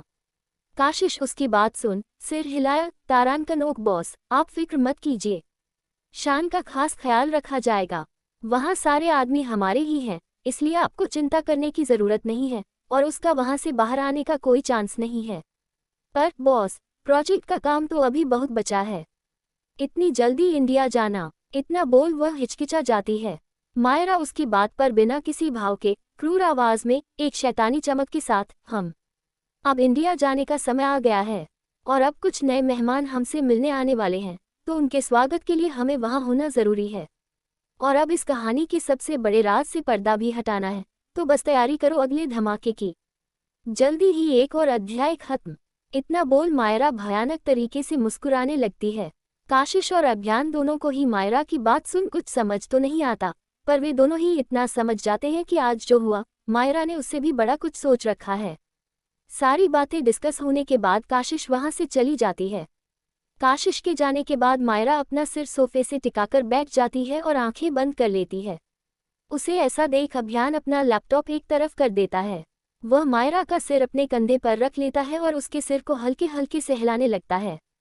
वह समझ गया था कि मायरा शायद किसी बात से परेशान है या फिर अंदर से थक गई है। अभियान मायरा का सिर सहलाते हुए प्यार से पूछता है, क्या हुआ जान? तुम कुछ परेशान लग रही हो। मायरा उसके कंधे में अपना सिर छुपाते हुए हल्की सी कहती है, नहीं, आई एम फाइन। अभियान जानता था मायरा नहीं बताएगी कि उसके दिमाग में क्या चल रहा है, पर वह ये भी जानता था कि मायरा किस विषय में सोच रही है, इसलिए वह मायरा को अपनी बाहों में भरकर उसके सिर को चूमते हुए बोलता है, जान, तुमने उन लड़कियों के लिए बहुत कुछ कर दिया है। तुमने उन्हें इंसाफ दिलाया है, उन्हें एक नई जिंदगी, एक नई पहचान दी है। तुमने उन्हें जीने की वजह दी है, जान। इसलिए अब ज्यादा इस बारे में मत सोचो। मायरा अभियान की बात सुन दबी हुई आवाज में बोलती है, मैं उस बारे में नहीं सोच रही हूँ। अभियान मुस्कुराता है, हाँ, जानता हूँ, मैं तुम्हें बहुत अच्छे से। तुम उन लड़कियों के बारे में ही सोच रही हो। अच्छा, वो सब छोड़ो, ये बताओ तुमने क्या मंगवाया है और किस लिए? मायरा अपनी जगह से उठकर अभियान की गोद में बैठते हुए कहती है, एक तरह का पॉइजन जो किसी के शरीर में जाकर उसे दर्द देगा, पर मौत नहीं। इंसान उस दर्द से अपनी मौत मांगेगा, पर उसे वह मौत नहीं मिलेगी। फिर धीरे धीरे उसके शरीर के अंग खराब होने लगेंगे। इतना बोल मायरा रुकती है। वह अभियान की आंखों में अपनी हरी, खतरनाक चमक से भरी हुई आंखों से देखकर बोलती है, फिर उसकी एक दिन मौत हो जाएगी, एक दर्दनाक, भयानक मौत जो कोई नहीं चाहता है। और वो जहर शान के लिए मंगवाया है, क्योंकि उसने जो किया है उसके लिए जेल बहुत छोटी चीज है। मैं उसे इतनी आसानी से नहीं छोड़ने वाली हूँ। इतना बोल मायरा चुप हो जाती है और बस अभियान को देखती रहती है। अभियान उसकी सारी बात सुन कोई रिएक्ट नहीं करता, क्योंकि शायद वह जानता था कि मायरा शान को ऐसे ही तो नहीं छोड़ देगी। अभियान कुछ पल मायरा की आंखों में देखता है। मायरा की आंखें जैसे उसे अपनी तरफ खींच रही थी। वह आगे बढ़कर अपने होंठ मायरा के होंठों पर रख देता है और उसे चूमने लगता है, एक सॉफ्ट किस जिसमें सिर्फ प्यार और परवाह थी। अभियान मायरा को अपनी गोद में उठाता है, सीढ़ियों से होते हुए अपने कमरे की तरफ जाने लगता है। दोनों की किस अभी भी टूटी नहीं थी। कमरे में जाकर अभियान मायरा को बिस्तर पर लेटा देता है और खुद उसके ऊपर आता है, लेकिन थोड़ा दूर रहकर उसे देखता है। मायरा तेज तेज सांसें ले रही थी और अपनी गहरी आंखों से अभियान को देख रही थी।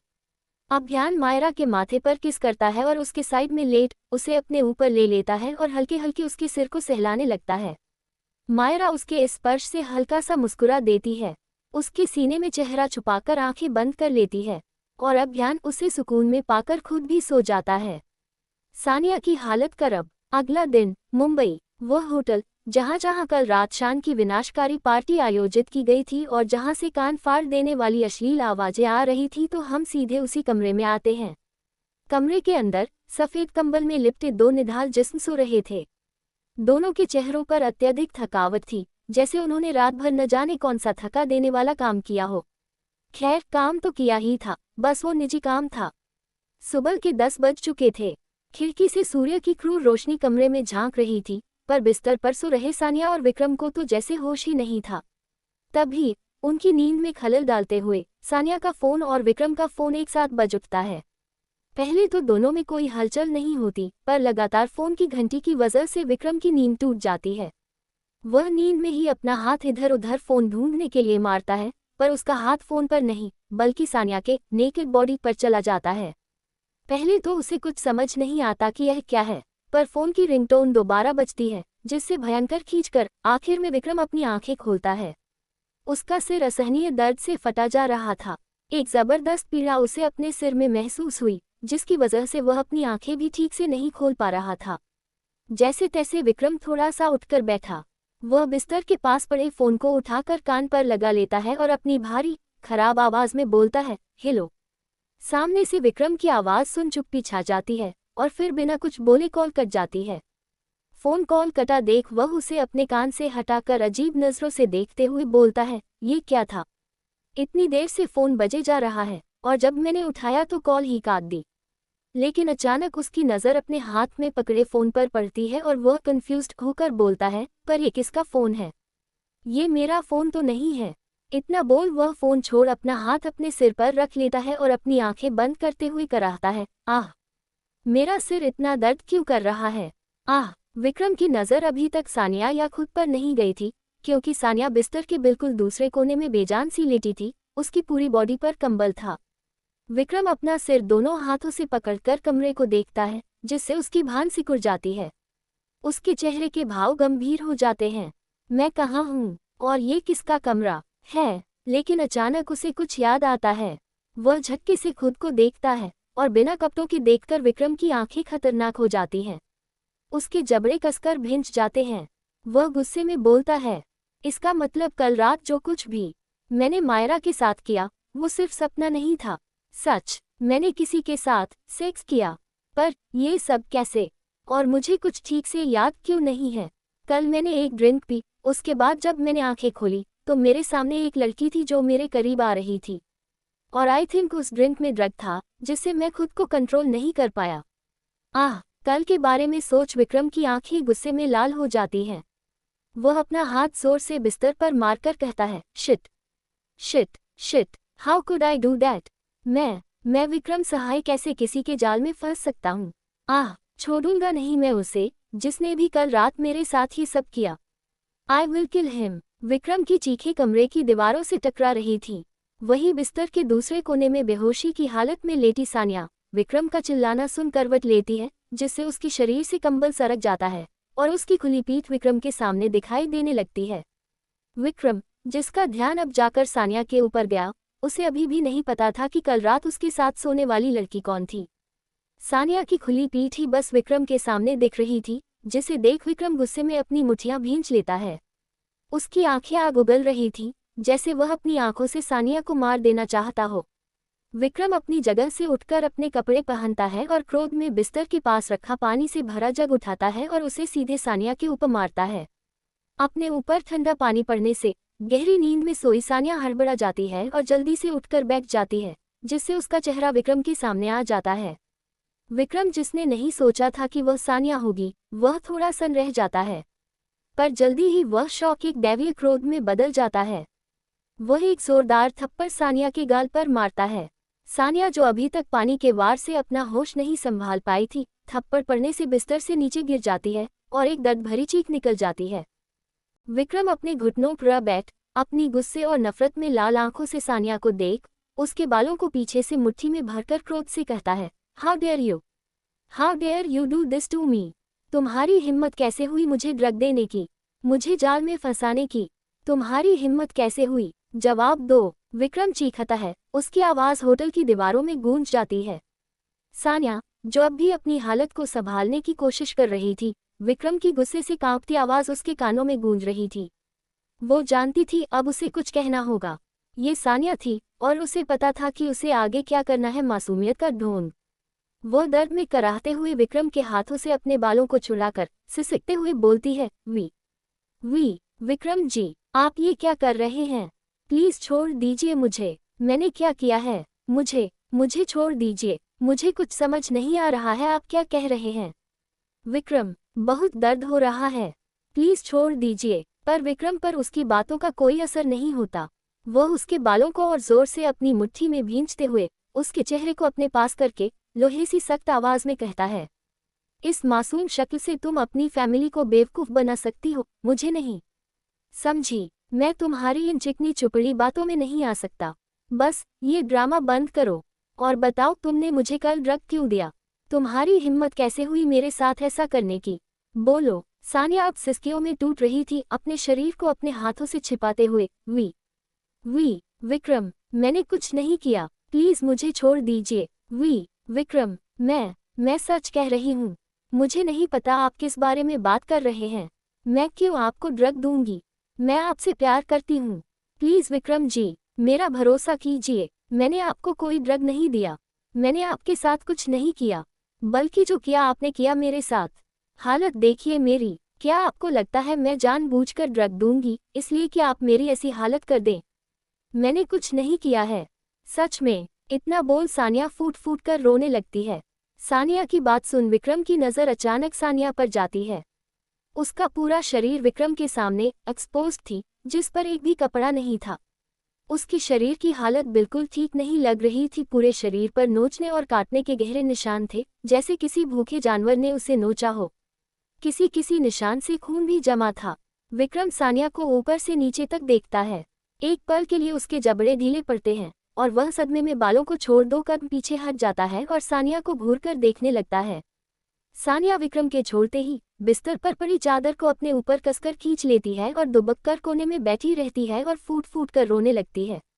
विक्रम की आंखों का क्रोध अभी भी कम नहीं हुआ था, पर उसमें अब संदेह का एक बीज पड़ गया था। वह सानिया को देखकर गुस्से में कहता है, कल रात क्या हुआ था और तुम यहाँ कैसे आए? वही सानिया के चेहरे के भाव बदल जाते हैं। यह विक्टिम का भाव था। विक्रम की बात सुन उसकी आंखों में एक शातिर चमक आ जाती है और वह अपना सिर झुकाए हुए ही रोकर कहती है, वो आप अचानक पार्टी से गायब हो गए थे तो मुझे आपकी फिक्र हुई। मैं आपको देखने यहाँ आई थी, पर जब मैं आई तो आप अजीब अजीब हरकतें कर रहे थे। मैंने आपसे कहा कि हम हॉस्पिटल चलते हैं या मैं किसी की मदद ले आती हूँ, पर आपने फिर मुझे गले लगा लिया और कहा कि आपको मेरी ज़रूरत है, आप मुझे अपना बनाना चाहते हैं, मैं अपने आप आपको सौंप दूँ।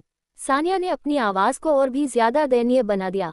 आपकी बात सुन मैं आपको मना नहीं कर पाई, क्योंकि मैं आपसे बहुत प्यार करती हूँ और मेरा सब कुछ तो आपका ही है, इसलिए मैंने खुद को आपको सौंप दिया। और आपने फिर इतना बोल सानिया चुप हो जाती है और ज़ोर ज़ोर से सिसकने लगती है। उसका अभिनय इतना उत्कृष्ट था कि कोई भी भरोसा कर लेता कि वह वास्तव में एक मासूम शिकार है। वहीं उसकी बात सुन विक्रम गहराई से उसे घूर रहा था, पर अचानक वह भयानक तरीके से हंसने लगता है, एक उन्मादी विनाशकारी हंसी। वह हंसते हंसते बिस्तर पर बैठ जाता है। उसकी हंसी इतनी खतरनाक थी कि सानिया के पूरे शरीर में एक एक सिहरन दौड़ जाती है। सानिया अपनी नज़रें उठाकर विक्रम को देखती है। विक्रम हंसते हुए सानिया के करीब आता है, उसके दोनों गालों को अपनी मुट्ठी में जोर से दबोच लेता है। उसके चेहरे पर एक शैतानी मुस्कान थी और उसकी आंखें अत्यंत क्रूर हो गई थीं। वह सानिया की आंखों में घूरकर कहता है, क्या कहा तुमने? तुम मुझसे बहुत प्यार करती हो तो तुमने मुझे खुद को सौंप दिया। फिर हंसते हुए, वाह क्या अच्छा मजाक कर लेती हो तुम सानिया उसे परेशानी और सवाल भरी आंखों से देखती है। उसकी आंखों में सवाल देखकर विक्रम उसके गालों पर अपनी पकड़ और कसते हुए जहर उगलती आवाज में कहता है, तुम्हें क्या लगता है मैं तुम्हें नहीं जानता हूँ? मुझे अच्छे से पता है आज तक तुम्हारे कितने बॉयफ्रेंड रहे हैं। तो ये तो बोलो ही मत कि मैं अकेला नहीं हूँ जिसने तुम्हें छुआ है।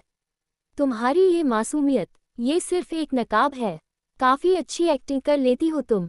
मैंने खुद को आपको सौंप दिया। हाँ हाँ हाँ, इतना बोल विक्रम फिर से हंसने लगता है। मीडिया का वो विक्रम की सारी बातें सुनकर सानिया का चेहरा और ज्यादा पीला पड़ जाता है। वह घबरा जाती है, पर जल्दी खुद को संभालकर अपनी आंखों में मोटे मोटे आंसू भरकर रोते हुए बोलती है, आप मुझे कैरेक्टरलेस कह रहे हैं विक्रम। छः, आप ऐसा मेरे बारे में सोच भी कैसे सकते हैं? और जिन लड़कों की आप बात कर रहे हैं वो बस मेरे दोस्त हैं, मेरे भाई जैसे हैं। मेरी लाइफ में आपके अलावा कोई नहीं। मुझे छूने वाला इकलौता इंसान बस आप ही हो। अगर आपको मेरी बात का भरोसा नहीं तो वो देखिए। सानिया रोकर बिस्तर की तरफ इशारा करते हुए कहती है, वो देखिए सबूत कि मैं क्या हूँ और कौन हूँ। विक्रम उसकी बात सुन पीछे पलटकर देखता है तो उसकी आंखों के भाव बदल जाते हैं, क्योंकि बिस्तर ब्लड स्टेन्स थे। उसके बदले हुए भाव देखकर सानिया के चेहरे पर एक मक्कारी भरी मुस्कुराहट आ जाती है। वह सोचती है कैसे रात को उसने चालाकी से बिस्तर पर खून के धब्बे डाले थे। अगर वह ये न करती तो शायद विक्रम उसकी बातों में न आ पाता। सानिया विक्रम को देख रोते हुए, अब आपको यकीन हुआ मेरी बात का कि मैं सच कह रही हूँ? मैं सिर्फ आपसे प्यार करती हूँ विक्रम जी, मैं आपसे बहुत प्यार करती हूँ। विक्रम उसका हाथ झटककर अपनी जगह से उठ जाता है और उसे गुस्से भरी नजरों से देखकर कहता है, तुम चाहे कुछ भी कहो, मेरे लिए तुम एक कचरे से ज्यादा कुछ नहीं हो, समझी? और तुम जो सपने देख रही हो कि इन सब के बाद मैं तुम्हें अपना लूंगा या तुमसे शादी करूंगा, तो भूल जाओ। तुम्हारी उतनी औकात नहीं है कि मैं तुमसे शादी करूं। मेरी पत्नी बस एक लड़की बनेगी और वह है मायरा, और तुम मायरा की परछाई के बराबर भी नहीं हो। इसलिए अपना ये ड्रामा बंद करो और अपनी ये शक्ल मुझे दोबारा कभी मत दिखाना। इतना बोल विक्रम वहां से जाने लगता है। सानिया उसकी बात सुन गुस्से में अपनी मुठ्ठियां कस लेती है और विक्रम की जाती हुई पीठ देखकर बदले की आवाज में कहती है, आपको क्या लगता है कि मायरा कभी आपको अपनाएगी? ये सब होने के बाद भी जब उसे पता चलेगा आप मेरे साथ वो सब कर चुके हैं, फिर भी उसके पीछे पड़े तो वो आपकी तरफ देखेगी भी नहीं। विक्रम चलते हुए अचानक उसकी बात सुन रुक जाता है। वह पलटते हुए उग्र स्वर में कहता है, मुझे फर्क नहीं पड़ता मायरा मेरे बारे में क्या सोचती है, और वो मेरा जुनून है और उसे मेरा होना ही पड़ेगा, समझी? किसी भी कीमत पर, चाहे उसके लिए मुझे कुछ भी क्यों न करना पड़े। इतना बोल विक्रम दरवाजा खोलकर वहां से बाहर निकल जाता है। सानिया अपनी जगह से उठकर क्रोध में टेबल पर रखा फूलदान जमीन पर मारती है और चीखकर बोलती है, आह मायरा, मायरा, इस मायरा की तो मैं। फिर उन्माद में हंसती है, वेल विक्रम बेबी, अब मायरा तुम्हारी कभी नहीं होगी, कभी नहीं, तुम्हें तो मेरा होना ही पड़ेगा। और मैं भी देखती हूँ अब तुम खुद को कैसे मुझसे दूर रख पाते हो। आखिर इतना दर्द मैंने यूं ही तो नहीं सहा है। विक्रम बेबी, तुम तो जानते भी नहीं कि मैंने तुम्हें कौन सा ड्रग दिया है। हाँ हाँ हाँ, बहुत जल्दी विक्रम बेबी, हम फिर से एक बिस्तर पर होंगे, एक साथ एक दूसरे की बाहों में। फिर सानिया एक शैतानी मुस्कान करते हुए अपने अहंकार में बोलती है, विक्रम बेबी, तुम उस कहानी के हीरो हो, रिच, हैंडसम और पावरफुल। और एक हीरो बस हीरोइन का होता है, जो कि मैं हूँ। हाँ हाँ हाँ, अपनी वासनापूर्ण जीत का एहसास और विक्रम के तिरस्कार का तीखा जहर मन में लिए सानिया अपने कपड़े पहनकर कमरे से बाहर निकल जाती है। उसे चलने में भी दिक्कत हो रही थी। आखिर उसने विक्रम को बहुत मजबूत रख दिया था, जिसका कुछ साइड इफेक्ट उस पर होना स्वाभाविक था। पर सानिया नहीं जानती थी कि वह जहां जा रही है वहां उसके साथ क्या होने वाला है। सानिया अहंकार से 7 सीढ़ियों से उतरकर नीचे आती है, पर उसके कदम नीचे की दूसरी सीढ़ी पर ही रुक जाते हैं। हॉल का नज़ारा देखकर उसकी आंखें फटी की फटी रह जाती हैं। उसके अंदर में अजीब सा डर और संदेह भूल जाता है। ये सब क्या है? उसके दिमाग में तूफान चल रहा था। पूरा होटल हॉल मीडिया वालों से खचाखच भरा था। होटल का स्टाफ और बाउंसर उन्हें रोकने की कोशिश कर रहे थे, पर मीडिया वाले कहाँ रोकने वाले थे। और मीडिया वालों के बीच में ही विक्रम फंसा हुआ था। पत्रकार उन्माद में बार बार उसके चेहरे के पास माइक ले जाकर चिल्ला रहे थे, मिस्टर विक्रम सहाय, आपकी होने वाली पत्नी के भाई पर इतने सारे इल्जाम लगे हैं। आपका इस बारे में क्या कहना है? क्या आपको पता था? आप जानते हैं कि शान ने क्या किया है? मिस्टर सहाय, जवाब दीजिए। मिस्टर विक्रम, आपकी वाइफ का भाई एक रेपिस्ट है। एक पत्रकार ने अग्रेसिव लहजे में चिल्लाया, मिस्टर विक्रम सहाय, आपके होने वाली पत्नी का भाई एक हत्यारा है। क्या आप अभी भी मिस सानिया से शादी करेंगे? दूसरा पत्रकार संदेह पैदा करते हुए, शान के किए गए अमानवीय कृत्यों को जानने के बाद भी क्या आप एक ऐसी लड़की से शादी करेंगे जिसकी पारिवारिक जड़ें अपराध से जुड़ी हैं? जवाब दीजिए। एक महिला पत्रकार विक्रम के निजी जीवन पर हमला करते हुए, कल की पूरी रात आप अपनी होने वाली पत्नी सानिया के साथ अकेले थे। इसका मतलब आपका और उनका संबंध बहुत ही गहरा है। तो क्या आप अब अपनी होने वाली पत्नी से शादी करेंगे या आप उसे ऐसे ही खुला छोड़ देंगे? एक पत्रकार ने विक्रम के परिवार को लपेटा, मिस्टर सहाय, आपकी फैमिली क्या एक ऐसे लड़के की बहन से आपकी शादी कराएगी जिसके भाई ने न जाने कितने लोगों की जिंदगी बर्बाद की है? समाज में आपकी क्या इज्जत रह जाएगी? आगे क्या करेंगे? विक्रम से लगातार अलग अलग तरह के सवाल किए जा रहे थे, पर वह बस गुस्से में अपनी मुठ्ठियां भींचे उन मीडिया वालों की बातें सुन रहा था। उसका का दिमाग भयंकर उथल पुथल में था। एक तरफ सानिया के साथ हुई रात की घटना, दूसरी तरफ शान का क्राइम और मायरा का जुनून। वह अब सिर्फ विक्रम सहाय नहीं था, वह राठौर परिवार के अपराध का एक शिकार बन चुका था। उसका चेहरा तमतमा गया था, उसने दांत भींच लिए। वह वहां से भाग जाना चाहता था, लेकिन मीडिया उसे जंजीरों में जकड़े हुए थी। उनके सवाल सुनकर उसका सिर घूमने लगा था। जब उससे और बर्दाश्त नहीं हुआ तो उसने अपने गार्ड को कुछ इशारा किया तो उन लोगों ने जबरदस्ती एक रास्ता बनाया और विक्रम एक भी शब्द कहे बिना भीड़ को चीरता हुआ अपनी कार की तरफ दौड़ गया और उसकी कार तेजी से बस से निकल गई। विक्रम के जाने के बाद मीडिया वालों की नज़र सीढ़ियों पर खड़ी सानिया पर पड़ती है और सब एक साथ सानिया पर टूट पड़ते हैं। माइक बिल्कुल उसके चेहरे के पास ले जाकर सवाल करना शुरू कर देते हैं, मिस सानिया, आप मिस्टर विक्रम के साथ क्या कर रही थीं? क्या आप दोनों अकेले में अपना बर्थडे एक साथ मना रहे हैं? क्या आपको पता है आपके भाई ने क्या क्या किया है? मिस सानिया, आपके भाई साहब शान राठौर पर मर्डर और रेपिस्ट का इल्ज़ाम है। उन्होंने अपने कॉलेज की मासूम लड़कियों का रेप और मर्डर किया है। क्या आपको इस बारे में पता था? आपके पिता ने ऐलान कर दिया है कि उनका आपसे भाई कोई लेना देना नहीं। मिस सानिया, बताएं, क्या आपका भाई जो दुनिया के सामने मासूमियत का मुखौटा पहनकर रहता था, उसका इतना काला भयंकर चेहरा है? वह आदमी है, उसने न जाने कितने लोगों की जान ली है। क्या आपको कुछ पता था? क्या आप भी उसकी तरह हैं? क्या आप भी ड्रग लेती हैं? क्या आपके भी बहुत सारे संबंध हैं? जवाब दीजिए, मिस सानिया। मीडिया वालों के सवाल थम नहीं रहे थे और सानिया के पैरों के नीचे से जमीन खिसक चुकी थी। उसे समझ आ गया था जरूर शान के साथ कुछ बड़ा हुआ है। उसका चेहरा पीला पड़ गया, आंखों में डर भर गया। सानिया अभी तक मीडिया के सवालों के जहरीले डंक से उबर नहीं पाई थी। वह कुछ सोच समझ पाती या वहां से निकलने का रास्ता ढूंढ पाती, तभी उसके सिर पर आकर एक सड़ा हुआ टमाटर लगता है। सानिया दर्द से तिलमिला उठी और नजर उठाकर सामने देखती है तो वहां कुछ लोग खड़े थे जिनके हाथों में सड़े हुए टमाटर और अंडे थे।